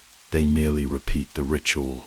They are the masses under the spell of performance, the compliant minds, who accept absurdity so long as it is familiar. The ones who uphold systems because they fear the silence that would come if they stopped. In real-world history, these are the citizens who clap at show trials, who nod through censorship, who look away when justice is mocked. They are not evil, just asleep. But the most haunting figure is the white rabbit. Once the herald, the guide, the psychopomp leading Alice into the unknown, he now acts as the queen's servant, reading the charges, enforcing the farce. This too is a warning. Guides can be corrupted, truth-tellers can become mouthpieces. Even those who once opened the gate can now bar it. The rabbit's transformation reflects the danger of losing integrity within the machine. He does not believe what he reads, but he reads it anyway. Alice sees through it all, and in this clarity, she rises. She refuses to obey. She refuses to accept the verdict before the sentence. And this act, not of escape, but of recognition, is what shatters the court. The cards fly into the air. The queen's voice fades. The courtroom dissolves not through battle, but through awakening. Because the structure was always fragile, it only held power so long as the players agreed to believe in it. When belief dies, so does the illusion.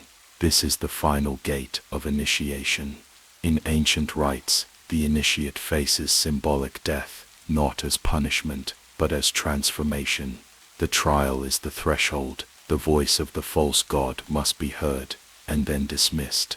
The courtroom must be entered, and then exited, not with violence, but with truth. Alice's journey echoes those of mythic heroes who stand before unjust rulers. Prometheus before Zeus, Moses before Pharaoh, Christ before Pilate, each bringing, not rebellion, but revelation. And this is Carroll's genius, to hide such profound allegory in a children's tale, to veil the sacred in the absurd, because sacred truths, when spoken plainly, are too easily dismissed, but wrapped in nonsense, in a talking rabbit, a mad queen, a court of animals, they survive. They bypass the guard of logic. They enter the subconscious, and they wait. For what? For someone like Alice, someone like you, someone willing to question the rules, to challenge the judge, to laugh at the sentence, someone willing to see that the courtroom is just a stage, the gavel just a toy, and the verdict, a fiction written by those afraid of truth.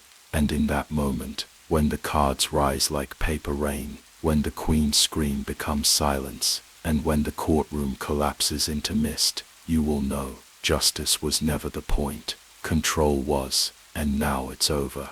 The world is crumbling, not with fire or flood, but with laughter, quiet at first, a ripple in the silence of judgment, then louder, echoing through the courtroom of illusions.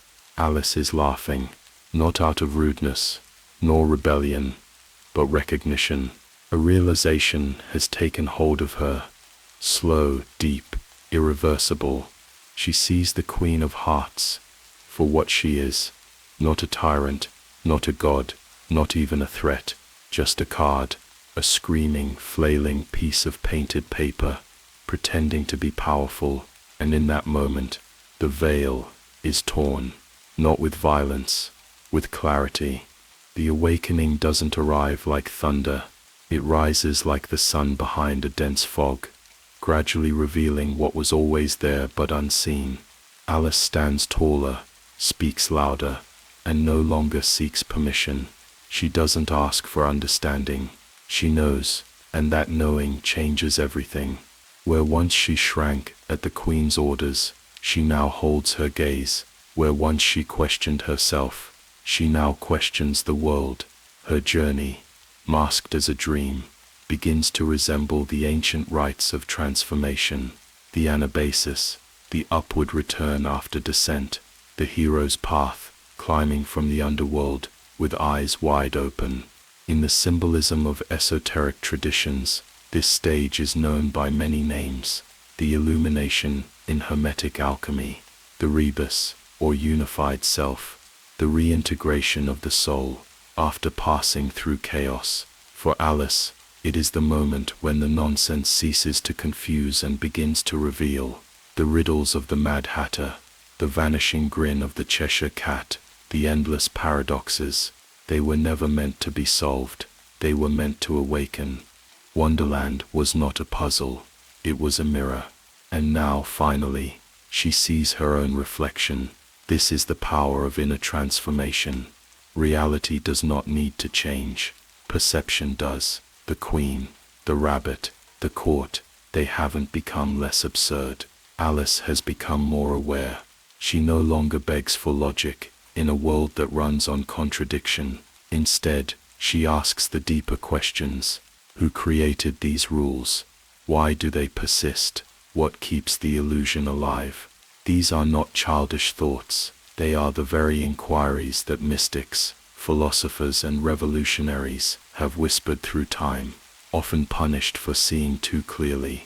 In ancient rites, such as the Eleusinian mysteries, initiates were led into darkness, confronted with death, madness, and fear, only to emerge into light, not with answers, but with eyes that no longer needed them. Alice's awakening mirrors this. The chaos of Wonderland is not resolved, it is transcended. She sees the Queen's fury as empty performance, the trials as hollow, the symbols as costumes. The rules no longer apply to her, not because she breaks them, but because she sees through them. And that sight is dangerous. The awakened are always dangerous, not to others, but to systems, because systems require agreement. They rely on silence, complicity, belief. A single child laughing at the emperor's clothes can collapse an empire of delusion. A single voice saying this is nonsense can dissolve centuries of unchallenged authority. That is why Wonderland reacts so violently to Alice's transformation. The more awake she becomes, the more unstable the world around her grows. Because the dream cannot survive scrutiny, the illusion needs unawareness to remain whole. The queen shouts, the cards fly, the courtroom shakes, but Alice does not move. She watches, calm, unafraid. She has passed the final test, not of courage, but of perception, and perception, once changed, cannot return to sleep. This is the hallmark of true initiation. You can't unknow the truth. Once the mind breaks free from the script, it will never again play its part without awareness. And this, Carol suggests, is the true escape, not through running, but through seeing. The symbolism deepens when we examine the role of dream in spiritual traditions. In Tibetan Buddhism, dream yoga teaches that by becoming lucid in dreams, one becomes lucid in life, breaking the illusion of ego, identity, even death.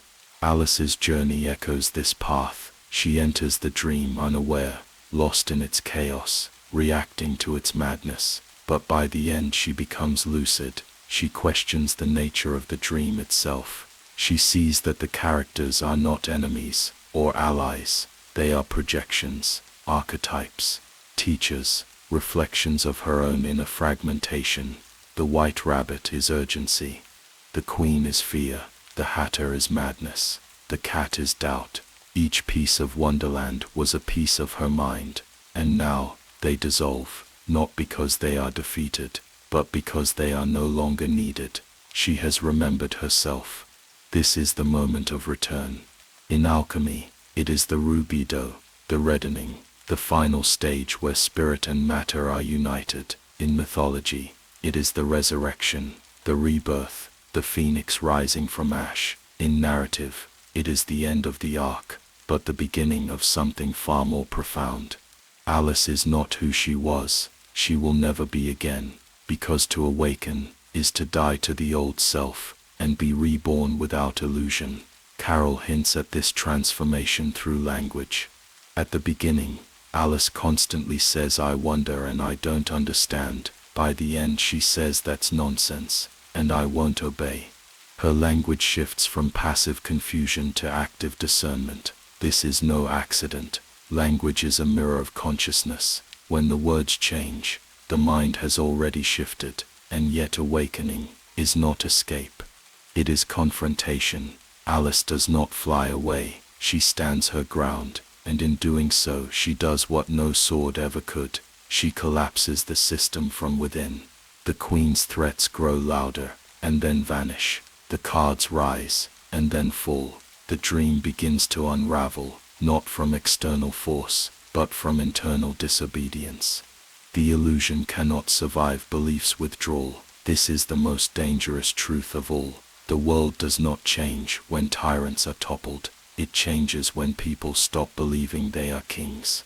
And now, as Alice stands in the center of the collapsing dream, there is no fear in her eyes, only awareness. She sees through the colors, the symbols, the characters. They are not real, and yet they revealed something real, something buried, something forgotten. Herself, because awakening is not about discovering something new. It is about remembering what you are, beneath the noise, the rules, the dream. And in that moment, Carol reveals the final secret. Wonderland was never a place. It was a process, a mirror, a labyrinth of trials, designed not to trap, but to strip away, until all that remains is the one thing that cannot be taken, awareness, and that is how you escape. Some stories are stranger than fiction because they are true, and some truths are hidden inside stories, dressed in nonsense, masked as dreams. Alice in Wonderland is often dismissed as whimsical absurdity, a harmless tale of talking animals and impossible tea parties. But what if its logic-defying world mirrors something much darker, something rooted not in childhood, but in control, in disintegration, in engineered madness?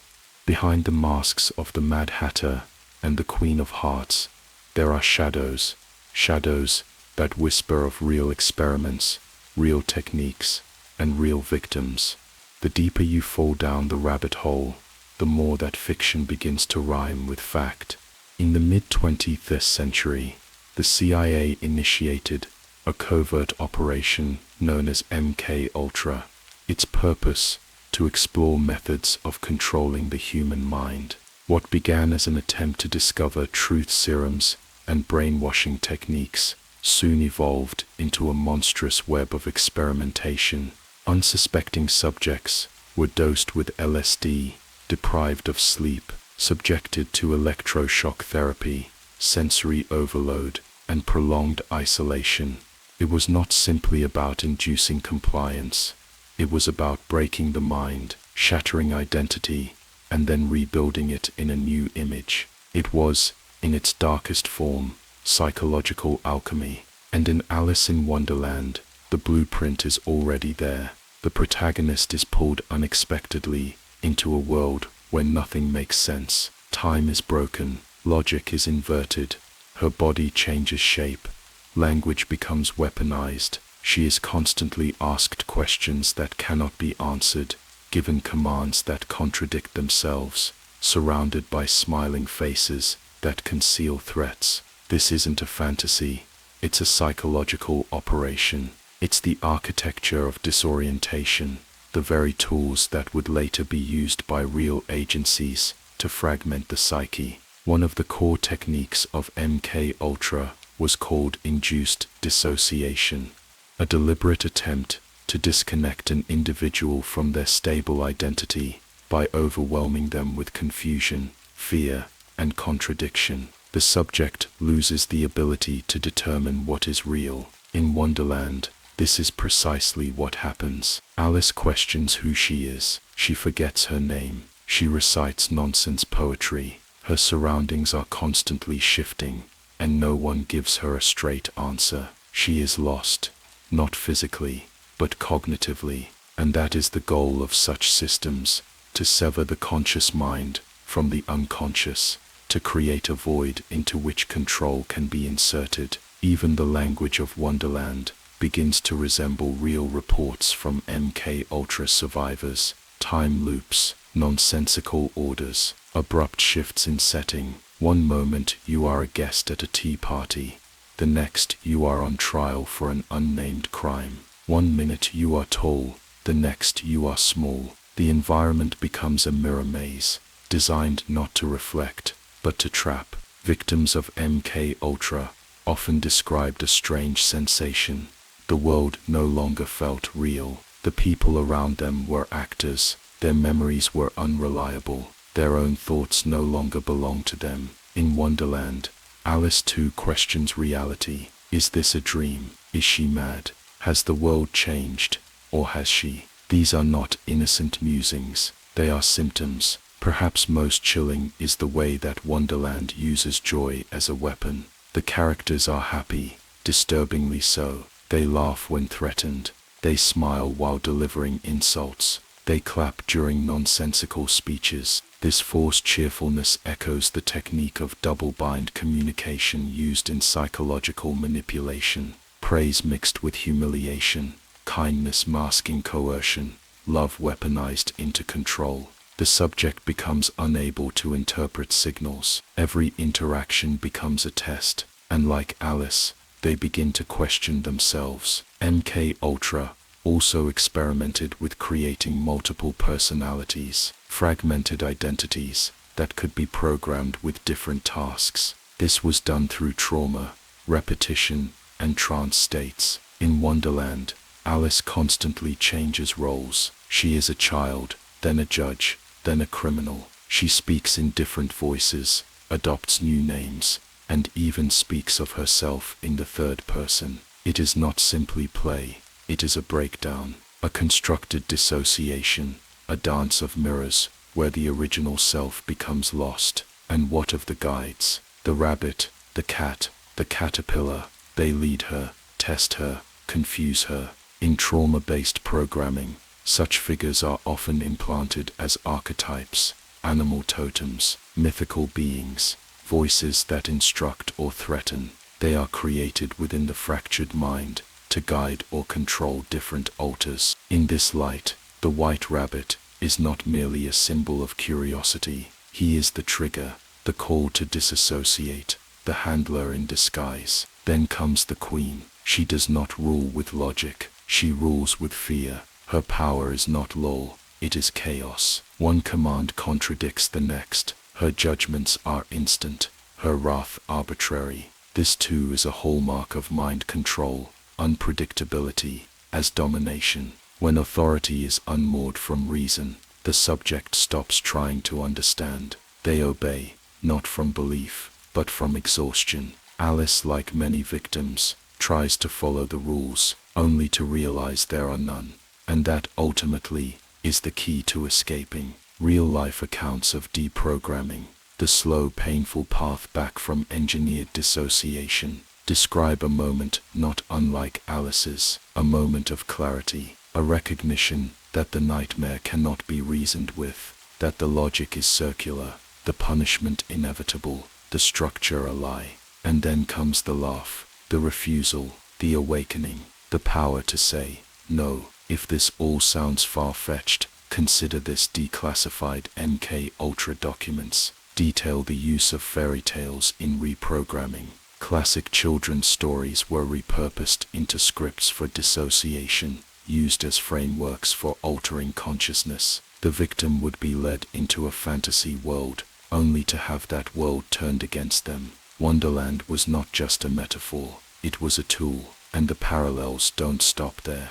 Many symbols within Carol's work, the mirrors, the chessboards, the clocks, are also found in the ritual architecture of psychological control systems. Mirrors are used to reinforce split identity. Clocks induce time confusion. Mazes and games train obedience and reward compliance. Even the act of falling, long used in hypnotic induction, is a metaphor for surrendering control. Carol, whether knowingly or not, mapped out a journey that mirrors not only the spiritual path, but the psychological abyss. Yet there is hope in Alice's story. Because she does awaken, she remembers herself, and that act, simple, quiet, sovereign, breaks the spell. In this way, Alice in Wonderland becomes more than a story. It becomes a map, not just of descent, but of return, not just of manipulation, but of resistance. The very absurdity that was used to fragment her mind becomes the catalyst for its reintegration. She does not fight with violence, she reclaims with awareness, and perhaps that is the message hidden within Carol's tale, that in a world of mirrored lies, where dreams are traps and guides are tricksters, the only true escape is knowledge, not of facts, but of self, the recognition that the madness is not yours, the clarity to see illusion, the courage to laugh at the queen. So what is Wonderland truly? A fable, a warning, a manual, or perhaps a mirror held up to the systems we were never meant to notice? And if that mirror has shown you something tonight, then stay with us, because this journey isn't over, it's only just beginning. There is a pattern behind the madness, a hidden order beneath the chaos. Though Wonderland appears to be a realm of unrestrained absurdity, every twist, every riddle, and every character Alice encounters serves a deeper function. This is not a dream. It is a rite, a ritual dressed in whimsy. The path through Wonderland is the path of transformation, echoing the ancient structures of esoteric initiation, from the Eleusinian mysteries of Greece to the secret rites of Masonic lodges and the symbolic alchemy of inner dissolution and rebirth. Alice is not a girl wandering through fantasy. She is an initiate traversing a carefully staged gauntlet of the soul.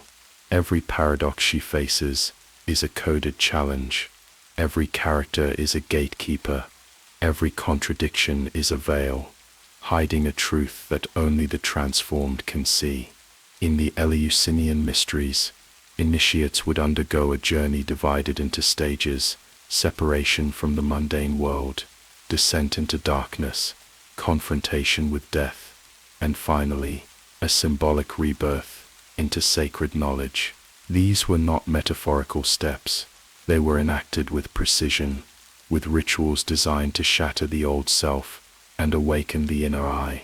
Similarly, Masonic initiations follow structured degrees: apprentice, fellow craft, master, each representing deeper access to hidden truths, accompanied by symbolic death, silence, darkness, and light. In alchemy, these steps are mirrored again: nigredo, the blackening; albedo, the whitening; rubedo, the reddening. Stages of purification, dissolution, and unification. Alice's journey follows this same arc, but inverted through surrealism. Her descent begins not with a ceremony, but with a fall. She drops through the rabbit hole, a passage into the underworld, like Orpheus, or Inanna, or Dante. But here the underworld is not fire and shadow, it is nonsense and contradiction. The first stage is disorientation. The physical world no longer follows rules. She shrinks, she grows, objects speak, space collapses. This stage reflects the traditional nigredo, the blackening, where the initiate is broken down. The ego dissolves, certainty dies, identity fractures. Alice forgets who she is. She tries to remember her own lessons, her own name, but they twist into confusion. She is no longer the child of the upper world. She is now the unformed one, a blank vessel ready to be reshaped.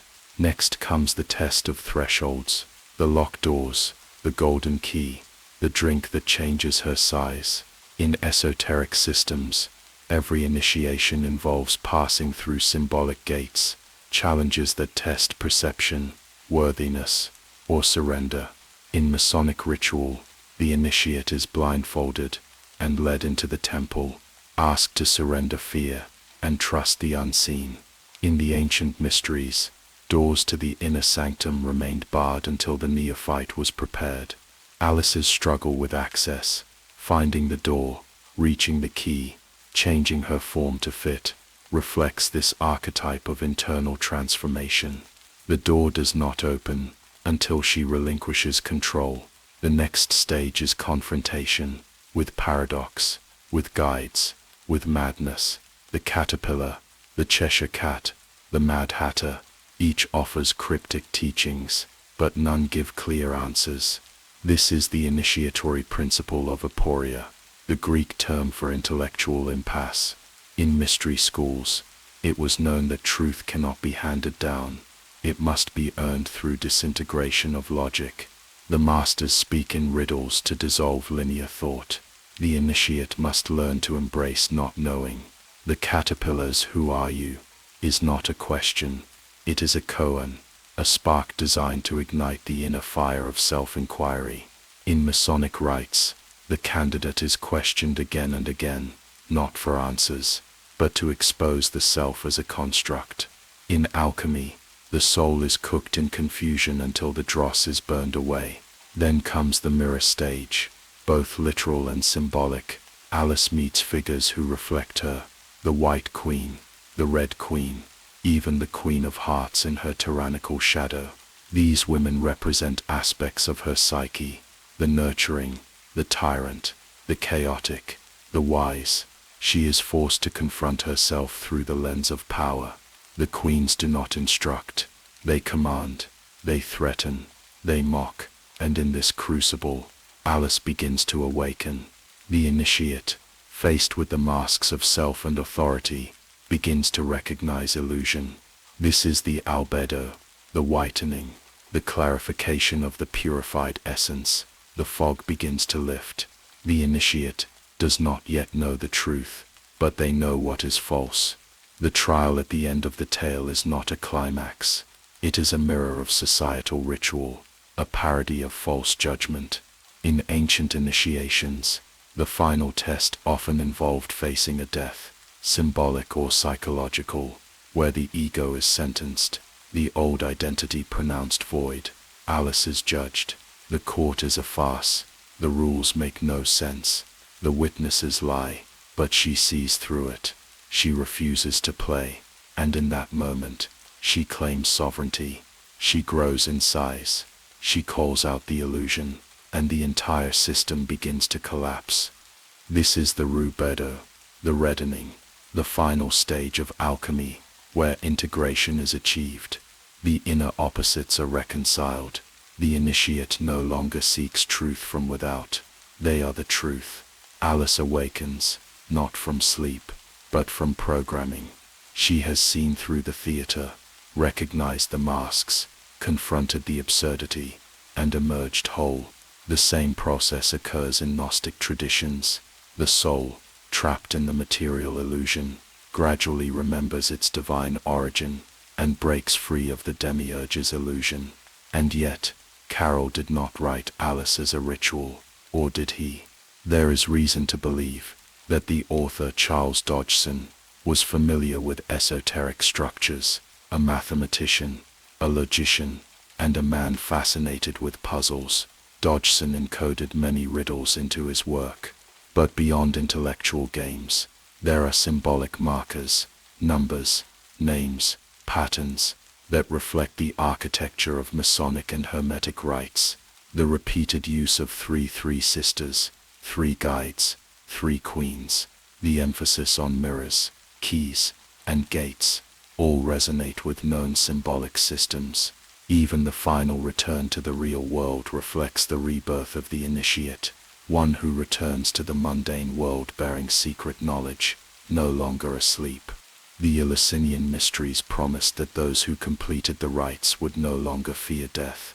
Why? Because they had symbolically passed through it. They had died to the false world and been reborn into understanding. Alice too dies, not physically, but perceptually. She lets go of the old self and returns to her world with eyes unclouded. That is why her story endures, because it maps the hidden process that so many have undergone in silence. The spiritual death and rebirth of the self, the rabbit hole, the riddles, the mirrors. These are not metaphors, they are tools, ritual technologies disguised as fantasy. And perhaps that is the genius of Alice in Wonderland, that it hides a labyrinth of initiation behind a veil of nonsense, guarding its truths with absurdity, and offering the journey only to those willing to lose themselves to find themselves.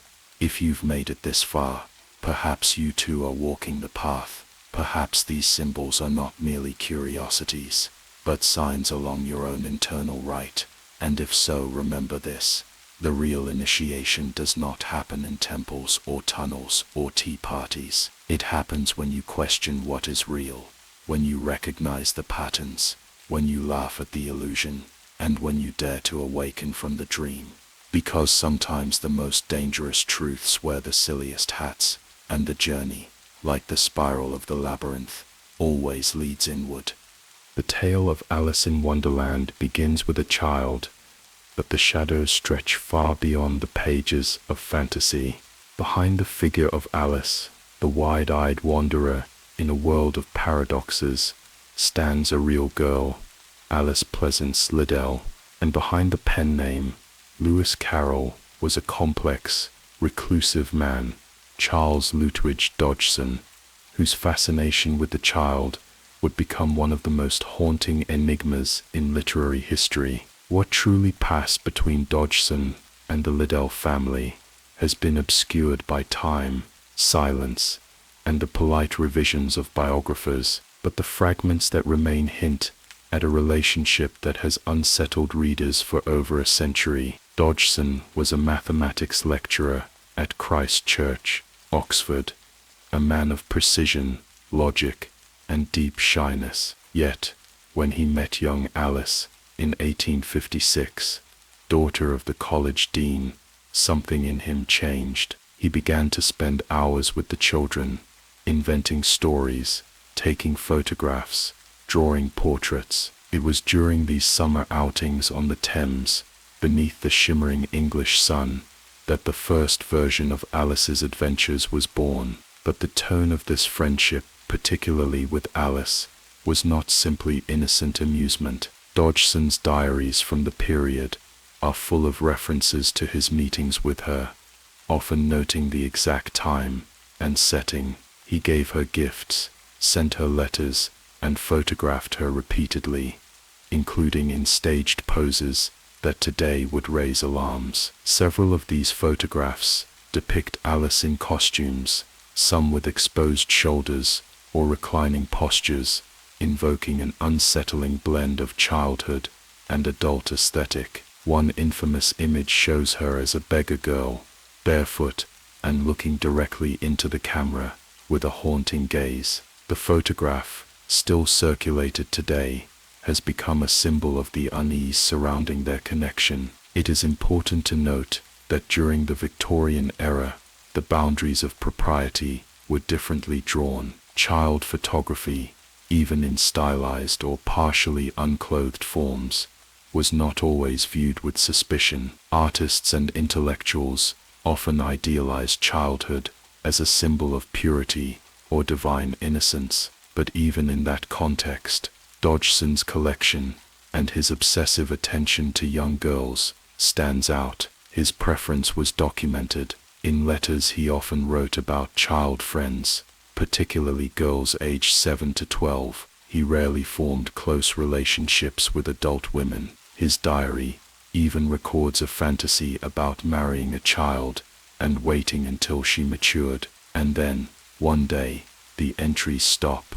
In June of 1863, Charles Dodgson had a sudden falling out with the Liddell family. The precise reason was never recorded. A large section of his diary, pages covering this critical period, was cut out by family members after his death. Entire days gone. Whatever happened caused an abrupt rift. He was no longer welcome to visit. He stopped seeing Alice. He never spoke of it again. Speculations abound. Some believe he proposed marriage to Alice, who was then just 11. Others suggest he had grown too close, or perhaps jealous of her interactions with others. Still others suspect the intervention of Alice's mother, concerned about his intentions. But with the missing pages, the truth remains sealed. What we do know is this: shortly after the rupture, Dodgson began preparing Alice's Adventures in Wonderland for publication. The story that had once been a light-hearted riverbank improvisation took on sharper, stranger tones: madness, disorientation, power, identity. The deeper layers began to show, and though he dedicated the first manuscript to Alice, their real-life connection had ended. The muse was gone, but the shadow remained. Dodgson's fascination with young girls didn't end with Alice. He maintained friendships with other children, continued photographing them, and preserved their images in albums marked with affectionate annotations. Many of these girls recalled him fondly, some later defended him, yet others admitted discomfort or confusion about their experiences. Though the words were often softened by the manners of their time, the psychological profile of Dodgson remains deeply complex. A man of towering intellect, obsessed with logic, language and pattern, and yet drawn toward the liminal, the strange, and the socially forbidden. Some have speculated he suffered from stammering, social anxiety, or even a form of autism. Others believe he was repressed, sublimating desires into coded art. What is certain is that he poured his entire being into the construction of Wonderland, a space where rules collapse, where logic twists in on itself, and where identity is never fixed, a perfect hiding place for secrets. It is within this context that the story becomes more than fiction. Alice's descent into absurdity, her constant questioning of reality, her sense of being watched and judged, all take on new weight when seen as a reflection of the author's fractured inner world. Was Wonderland a sanctuary for a man who could not exist freely in his own society, or was it a prison of veiled confessions? Even the structure of the narrative itself, a child navigating a surreal adult realm, feels autobiographical. Every adult character in Wonderland is threatening, ridiculous, or dangerously mad. The child alone has clarity. The child resists. The child sees. Some scholars suggest that Alice is not merely the heroine of the tale. She is Dodgson's own lost innocence, or perhaps his guilt. Her journey through a hall of distorted mirrors may represent his own struggle to reconcile the pure with the profane. And then there are the photographs, the silent witnesses, frozen moments that continue to haunt the margins of literary history. They invite discomfort, not because of what is shown, but because of what is suggested. What was the dynamic between artist and subject? Where did imagination end and obsession begin? We will never know for certain. The facts are incomplete. The record has been altered, but the question remains suspended like a whisper. Was Alice in Wonderland a gift of creativity, or a confession written in code? In later years, Alice Liddell would marry, raise children, and speak rarely of the man who immortalized her. She kept the original manuscript he gave her, Alice's Adventures Underground, until her later life, when financial hardship forced her to sell it. She referred to him as a family friend, nothing more. But in her eyes, in the few photographs of her as an adult, there is something unsaid. Perhaps she too was navigating the same blurred lines between memory and myth. The cultural obsession with Dodgson's relationship with Alice has only grown over the decades. Biopics, documentaries, essays and novels have explored, romanticized, or condemned the connection. The story sits on the edge of taboo, too ambiguous to indict, too charged to ignore. But beyond the scandal lies a deeper truth. Great works of art often emerge from psychic fracture, from longing, from the parts of ourselves we cannot explain. Alice in Wonderland survives not because of the rumors, but because it resonates with something universal. The fall, the disorientation, the questioning, the awakening. That journey belongs to all of us, yet to ignore the shadow behind it is to miss part of the message. Carol Dodgson was both the magician and the mirror. He created a world that reflects back the soul of its reader, and in doing so, he revealed his own. We must view it with both reverence and discernment, with wonder and caution, for even the brightest tales may cast the darkest shadows, and sometimes the line between storytelling and secrecy is vanishingly thin. If this chapter left you with more questions than answers, then perhaps you're exactly where you need to be, because Wonderland was never about easy truths. It was a door, waiting to be opened, and if this journey stirred something in you, don't let it fade. Subscribe to the channel, leave a like, and tell us in the comments, what truth do you think lies behind the looking glass? The story, as always, is only just beginning. The summer of 1863, began like many others in Oxford. Golden light filtering through the ancient trees, riverside picnics, and children's laughter echoing through college gardens. And yet for Charles Dodgson, the man the world would come to know as Lewis Carroll, that summer marked the end of everything. His connection with the Liddell family, and especially with Alice, the child who inspired the most enigmatic story in English literature, was severed with a suddenness so stark that it has haunted biographers for over a century. One moment, Dodgson was a close family friend, regularly visiting, photographing, and storytelling. The next he was exiled, his visits abruptly ceased, his name absent from future gatherings, and most curiously, a significant portion of his personal diary torn away, the missing pages lost forever. The break with the Liddells is one of the most enduring mysteries surrounding the author. The pages covering June 27th to July 29th, 1863, the precise period of the rupture, were cut from his personal journal. The excision wasn't haphazard, it was done carefully, deliberately.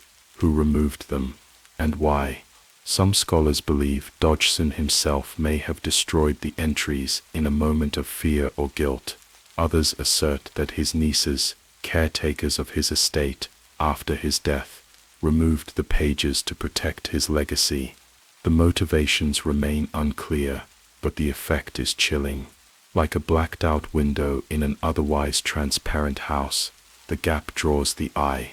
The silence screams louder than words. What happened in those missing weeks? Several theories have emerged, none proven, all plausible. The most common hypothesis suggests that Dodgson, then aged 31, developed feelings for Alice Liddell, who was just 11. There are whispers that he may have asked her parents for permission to marry her, a practice not unheard of in the Victorian era, but still deeply unsettling through modern eyes. Whether he proposed directly, hinted at future intentions, or simply grew too familiar, is unknown. What is known is that Mrs. Lorena Liddell, Alice's mother, disapproved. After June of that year, Dodgson's access to the family was terminated. There were no more boating trips, no more whimsical tales spun on the Thames, no more private photography sessions. It ended entirely, and no reason was ever given. Dodgson's diary entries following the rift are marked by a notable shift in tone. He grows more reclusive, more absorbed in his inner world. The playful lyrical joy that characterized his earlier notes becomes subdued, and then, within a year, he completes and publishes Alice's Adventures in Wonderland, a story written from a place of longing, of distance, of something already lost. The missing diary pages have taken on the status of a literary relic. Over the decades, historians and collectors have scoured archives and estate sales, hoping to uncover a fragment, a clue, a forgotten copy, but none have surfaced. What little remains are fragments, a recollection from one of Carol's nieces that something occurred which made Mrs. Liddell decide to put an end to the friendship, a cryptic reference to a falling out in the marginalia of a biography, and scattered letters that hint at regret. Some claim the answer lies in the undercurrents of Victorian society, where propriety masked desire, where genius and eccentricity walked hand in hand with repression. Dodgson was a deeply private man.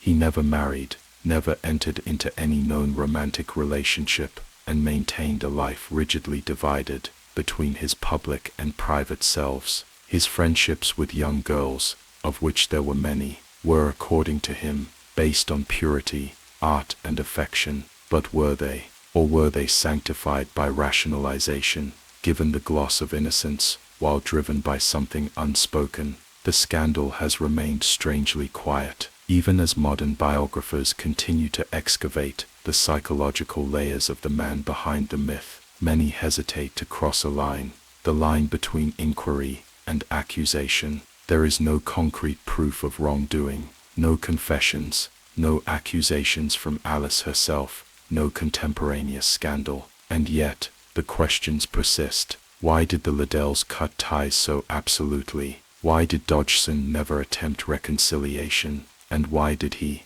or someone close to him, erase the very record that might have provided answers? The rupture altered Dodgson's trajectory. While he remained at Oxford and continued his photographic pursuits, the intensity of his interactions with children seemed to soften. He shifted more toward public recognition, publishing, speaking, refining his identity as Lewis Carroll rather than Charles Dodgson. Alice had become the symbol of his genius, but perhaps also of his loss. The character who once ran laughing into the meadow had vanished behind the veil of memory. The real Alice grew up. She became a woman. She rarely spoke of Dodgson in public. When she did, her tone was one of gentle distance, as if referring to someone from a long-past dream. Yet even in her adulthood, when financial troubles led her to sell the original manuscript Carroll had gifted her, she held on to its significance. It was a relic, not just of a literary work, but of a chapter of her life shrouded in silence. The myth of the destroyed diary pages endures because it represents the unspeakable, the thing that cannot be written, cannot be proven, and yet refuses to be dismissed. The void becomes a character in the story, a shadow cast across the garden of childhood. In occult traditions, missing time is often viewed as the space where the veil lifts, where reality becomes unstable, and hidden forces intervene. In that sense, the missing pages of Dodgson's diary form their own wonderland, a place of uncertainty, echo, and speculation. The erasure has become more powerful than the content ever could have been. It invites projection, fear, and fascination, the very energies that animate Alice's adventures in Wonderland. And so the tale continues. Biographers search, theories circulate, and somewhere in the margins of literary history, a truth waits, not to be revealed, perhaps never to be spoken, but to be felt. Carroll's Wonderland was a mirror, and behind it, another mirror, layer upon layer, symbol upon symbol, and behind it all, a man who tore out the pages that might have told us why. If this mystery haunts you too, if you feel the pull of the unknown, then stay with us. Like Alice, we are still falling, and who knows what truths still lie at the bottom of the rabbit hole. We have been told a story, a harmless story, a fantasy for children, a curious girl, a talking rabbit, tea parties, and talking flowers, nonsense, and laughter. Alice's Adventures in Wonderland has long been shelved alongside fairy tales and bedtime books, its illustrations made whimsical, its dialogue quoted in pastel nursery posters, and yet, for those who dare to read between the lines, the picture begins to blur. Beneath the surface lies not a children's tale, but a maze of symbols, a ritual of descent, a coded language of power, transformation, and trauma. It is no coincidence that psychologists, mystics, and intelligence analysts have all found meaning within Carroll's dreamscape. Wonderland is not a place for children.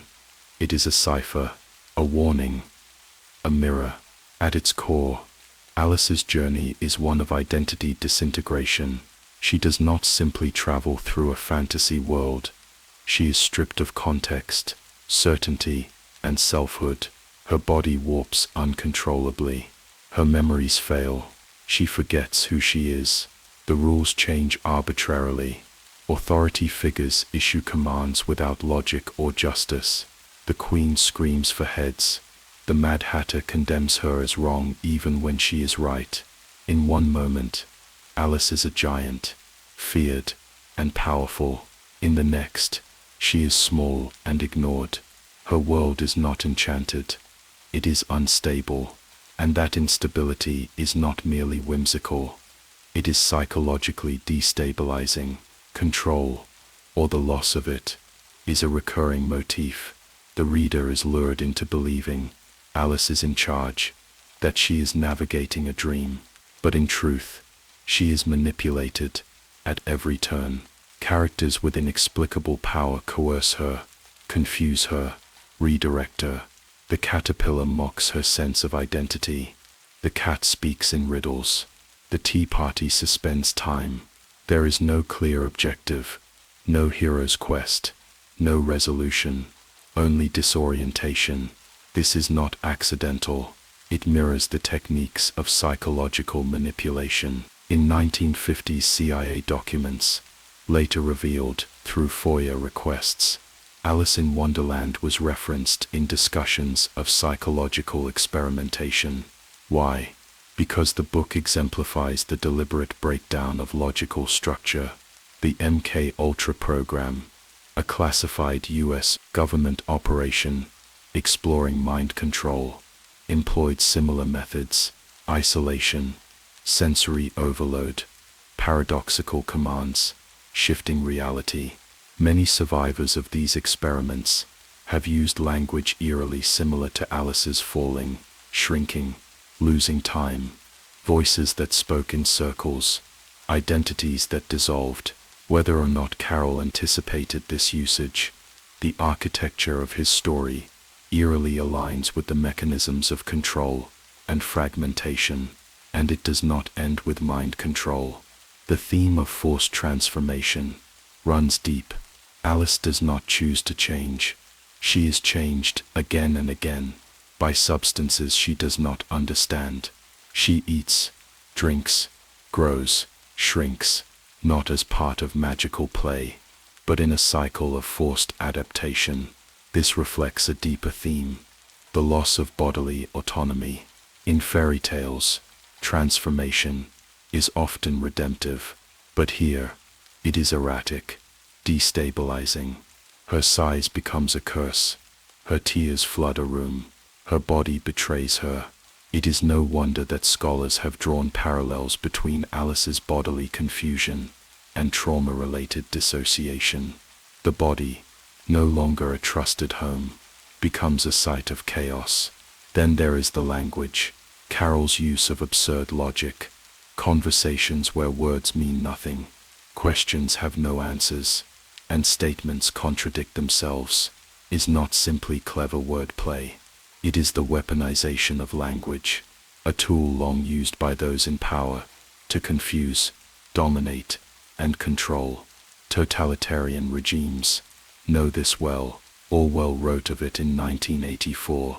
War is peace, freedom is slavery. Wonderland speaks in the same tongue.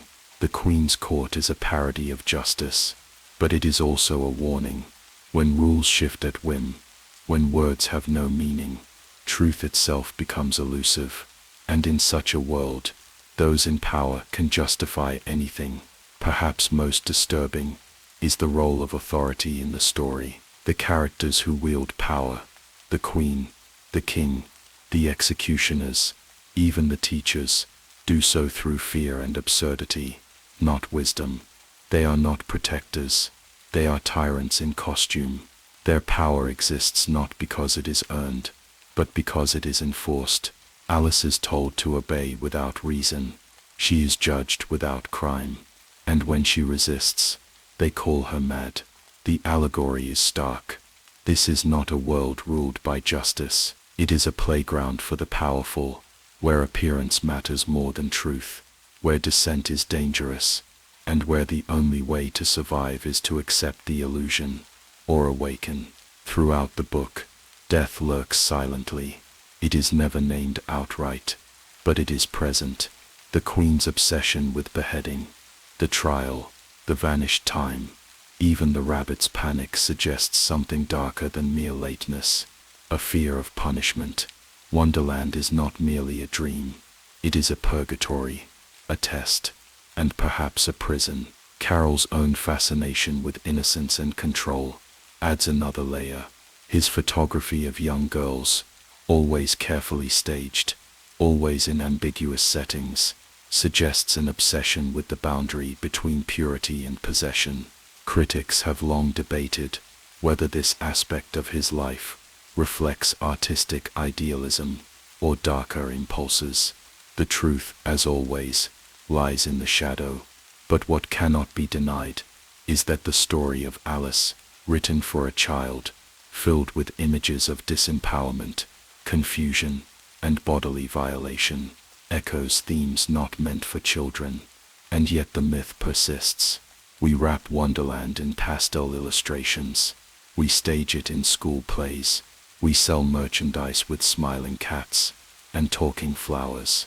But the original text resists domestication. Its symbols refuse to be softened. The rabbit hole does not lead to a dream.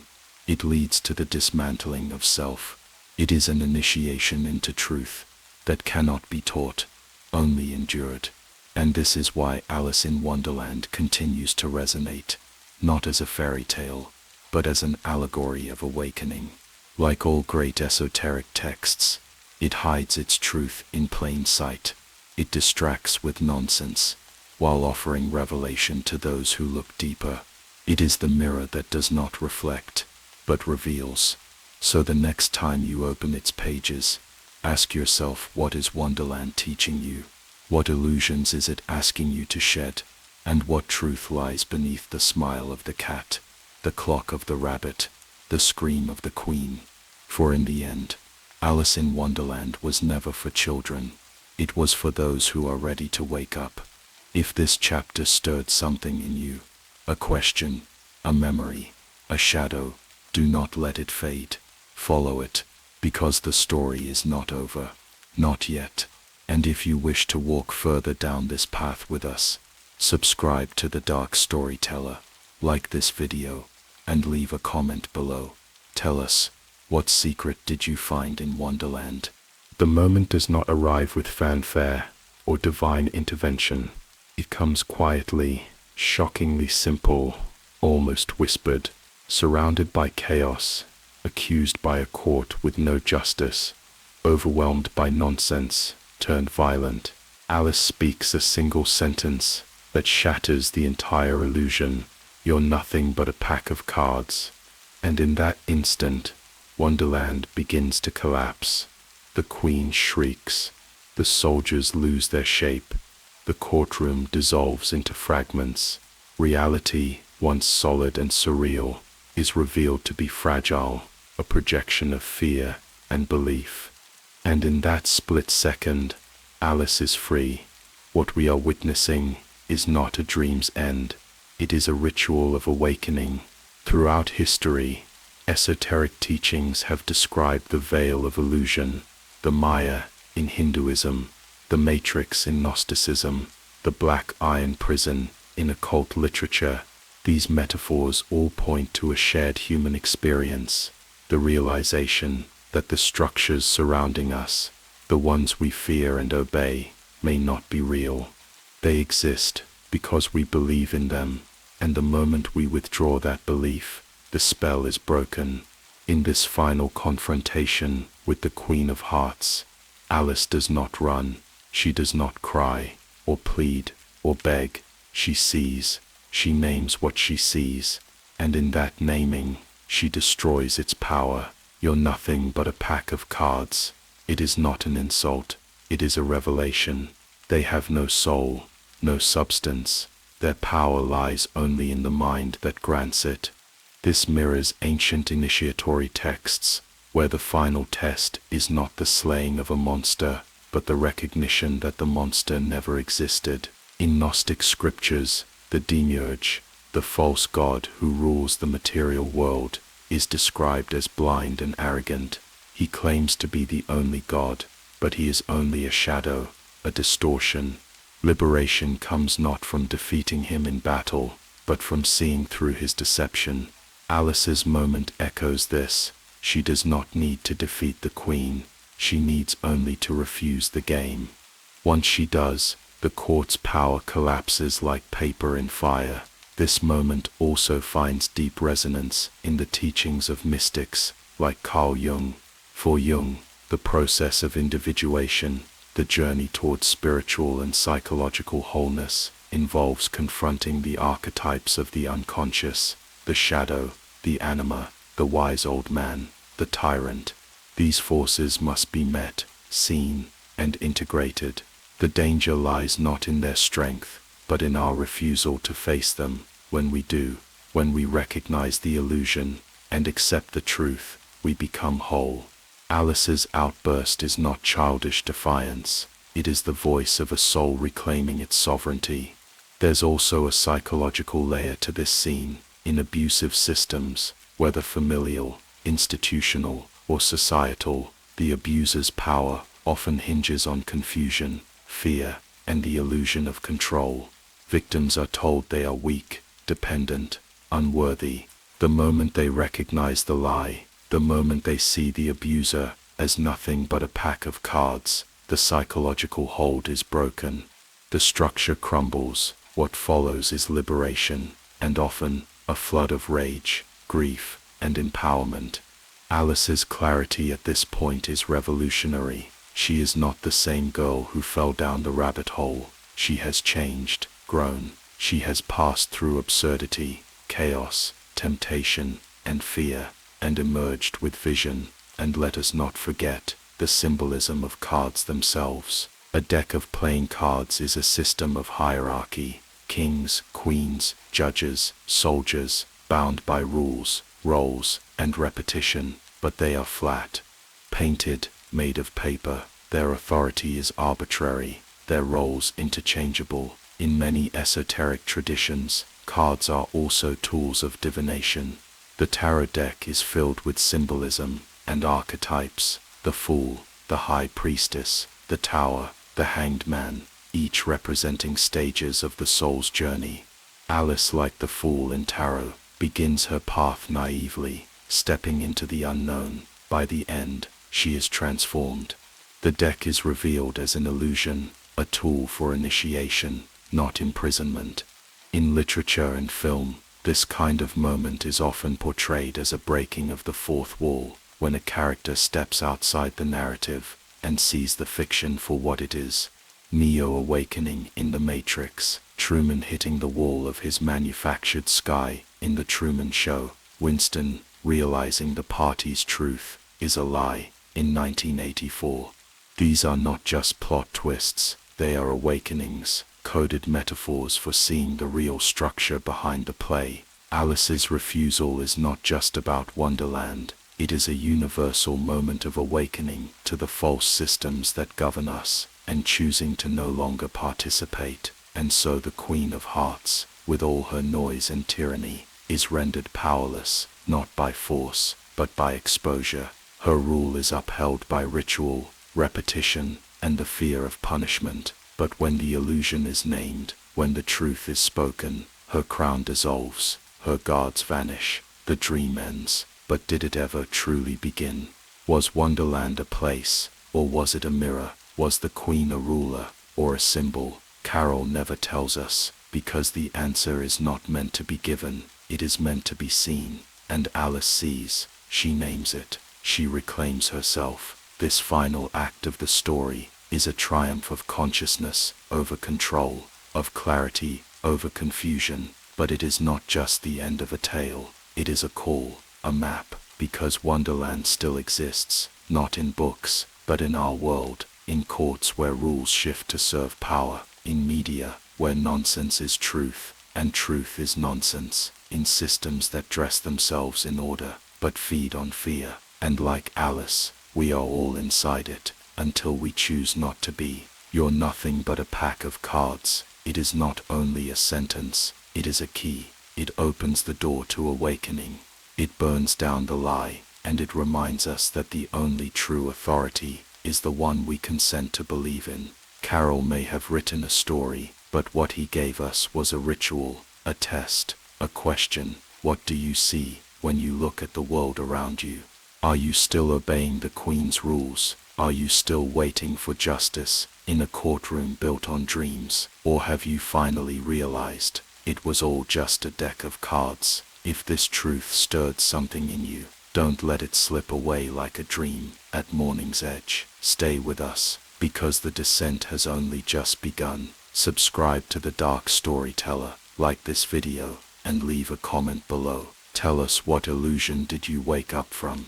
She wakes up, or at least, we are told she does. The courtroom fades, the Queen's voice becomes distant, and Alice opens her eyes under the warm light of the sun, her head resting on her sister's lap. It should be a comforting return, a homecoming from the dream back to reality. But is it? The question lingers like a chill in the air, because something is off, something is unresolved. The light is too bright, the voices too soft, the world too quiet. What if this awakening is not the end of the dream, but simply a passage into its next layer? What if Wonderland never ended? In esoteric traditions and psychological symbolism, awakening is never a final event. It is a doorway, not a destination.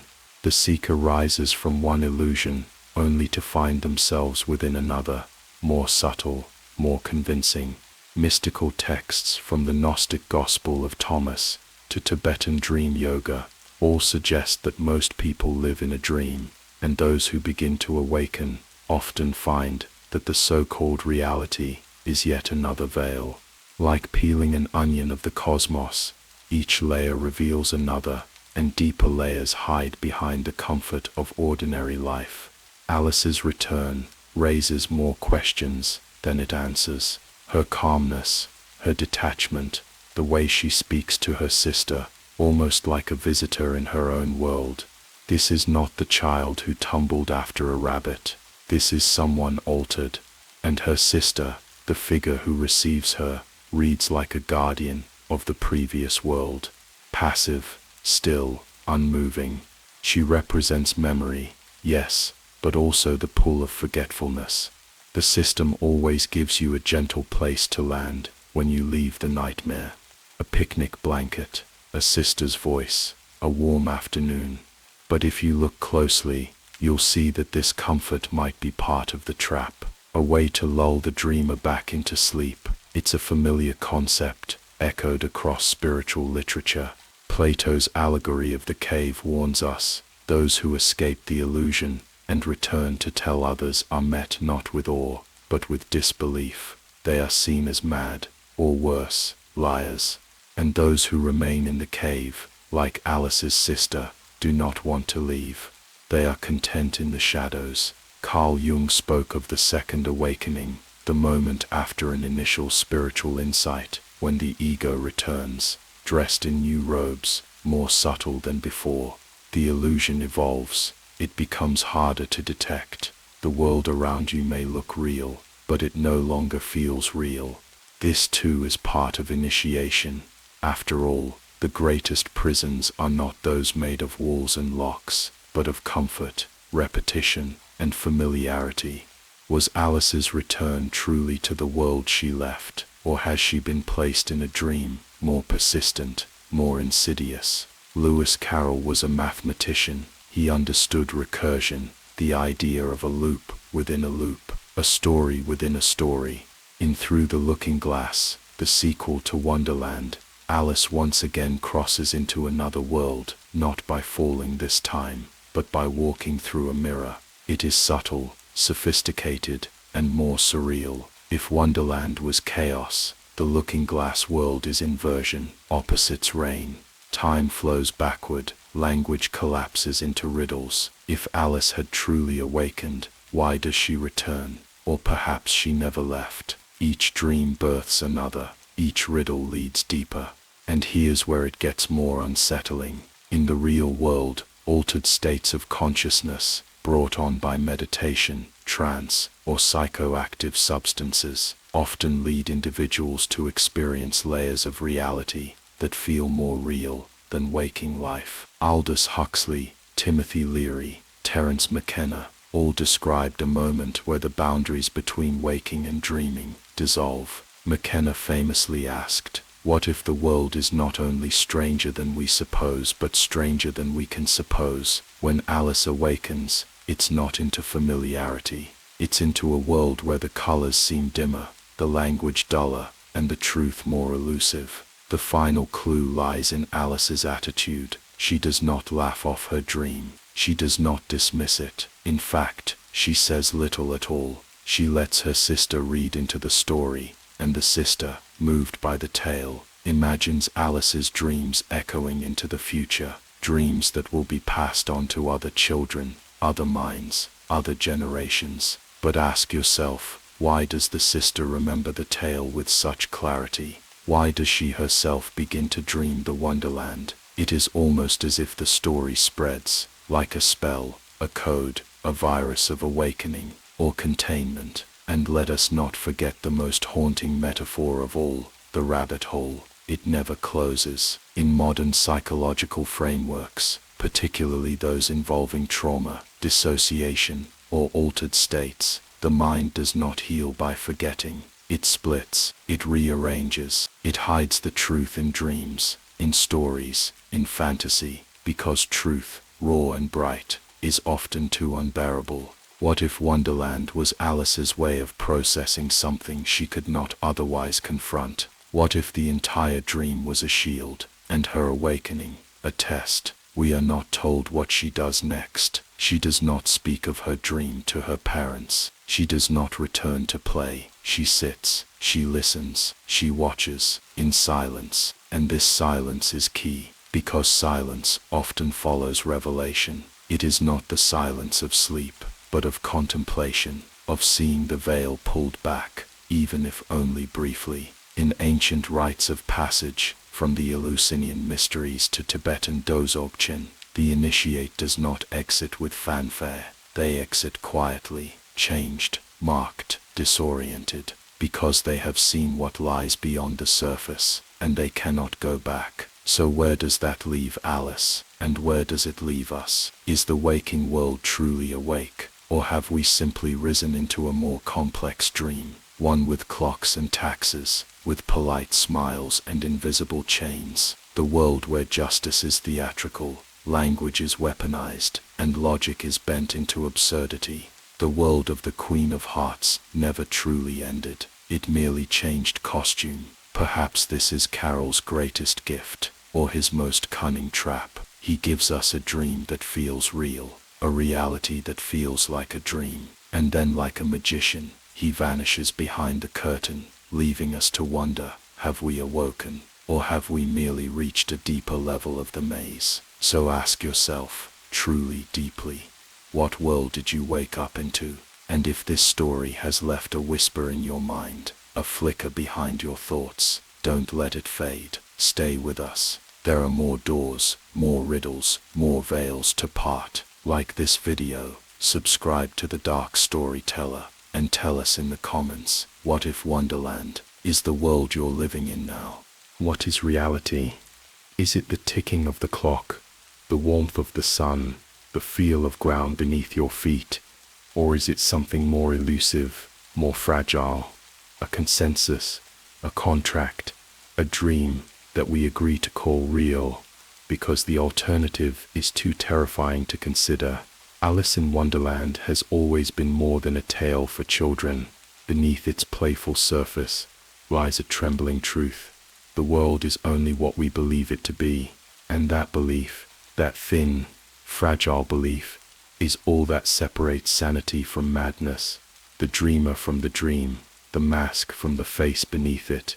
When Alice declares, "You're nothing but a pack of cards," she is not merely rebelling against a fictional court. She is performing the ultimate act of gnosis, the recognition that authority, rules, identity, all of it, is only as powerful as your willingness to submit to it. The Queen of Hearts loses her power, not because she is defeated, but because she is seen through, exposed, rendered absurd, and once seen as absurd, the spell is broken.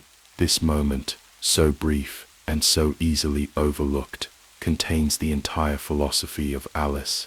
Reality, as we know it, is a fragile illusion sustained by collective agreement, and when one mind rejects it, truly rejects it, the structure can collapse. This is not metaphor, this is observable in the real world. Entire governments, ideologies, empires, they do not fall because they are invaded. They fall when belief erodes, when the collective dream dissolves. In psychology, this is known as cognitive dissonance collapse, the point at which the inner belief system is so incompatible with experience that the structure buckles. In mysticism, it is called awakening. In Wonderland, It is called madness, but the line between these is not so clear. Alice's journey is not linear. It is not a story of good versus evil. It is the passage of one mind through a symbolic storm. Each character, each scene, each riddle is a mirror, and behind every mirror is the self, distorted and rearranged. The caterpillar's questions, the Mad Hatter's loops, the Queen's fury, they are all voices of the psyche, battling for control. Wonderland is not a place, it is a process, a state of mind, a symbolic ritual. The world Carol created is more real than the reality we see, because it reflects what is usually hidden, the raw architecture of thought, identity, perception. And here is where the story sharpens into prophecy. In modern society, where algorithms shape what you see, where media filters your perception, and where truths are curated for emotional impact, who decides what is real? What is the difference between Wonderland and the scroll of your social feed? When logic is punished and absurdity rewarded, when time no longer flows in a straight line, and contradiction becomes virtue, are you still in the waking world, or did you, like Alice, fall deeper without even noticing? Esoteric thinkers like Manly P. Hall and Carl Jung warned that symbols are the language of the unconscious. When they are misunderstood, they possess us. When they are understood, they liberate us. Alice in Wonderland is filled with such symbols: the rabbit hole, the mirror, the mushroom, the maze. Each one is a call to the subconscious. Each one is a map, not of where to go, but how to go, how to see, how to unsee. And then there is you, sitting here, watching this, absorbing this story, feeling something move behind your eyes, a flicker, a tremor, a question you didn't expect. This is the real purpose of the tale, not entertainment, not nostalgia, but activation. The story acts as a key, and your mind, perhaps unknowingly, has turned it. You are no longer where you were when you began. You have crossed the first veil. The path beyond it is not mapped. It never is, because awakening is not a destination. It is a condition of mind that cannot be reversed. But it is lonely, it is confusing, and that too is part of the test. Those who begin to see often lose the ability to speak in the language of those who still sleep. The more you understand, the harder it becomes to pretend. That is why the mystics retreat, why the prophets speak in riddles, why Carol wrap truth in nonsense, to preserve it from those not yet ready to hear. There are patterns in the chaos. The world is not random, it is recursive, symbolic, mythological, and we are the ones dreaming it into being. Alice does not end because Alice wakes up. Alice ends because we begin to see, and what we do with that sight, that is our story now. So, look again, at the world, at your routines, at the rules you follow, the people you trust, the roles you play. Are they fixed, or are they shifting like cards in a deck, shuffled by invisible hands? This is not paranoia, it is clarity. You are not being asked to reject the world, only to question it, to peel back the layer, to wonder if the mirror reflects your face, or the mask you were taught to wear. Alice in Wonderland is not a bedtime story, it is a riddle, a ritual, a code embedded in fiction, waiting for the mind that dares to decode it. And if you've made it this far, if you're still here, then you are no longer just a viewer, you are a participant. The story is not behind you, it is inside you, and the rabbit hole, it's still open. So here is your next step. Look around you, not with your eyes, but with that deeper sight that awoke while you were listening. What do you see that you never saw before? What rules suddenly feel unreal? What mask no longer fits? If this story awakens something inside you, don't let it fade. Feed it, follow it, because the truth is not out there. It's always been buried within. And now, you've heard the whisper. So subscribe to The Dark Storyteller, like this video, and tell us in the comments, where are you watching from, and what time is it right now? Because time, after all, is just another illusion, unless of course you know how to use it.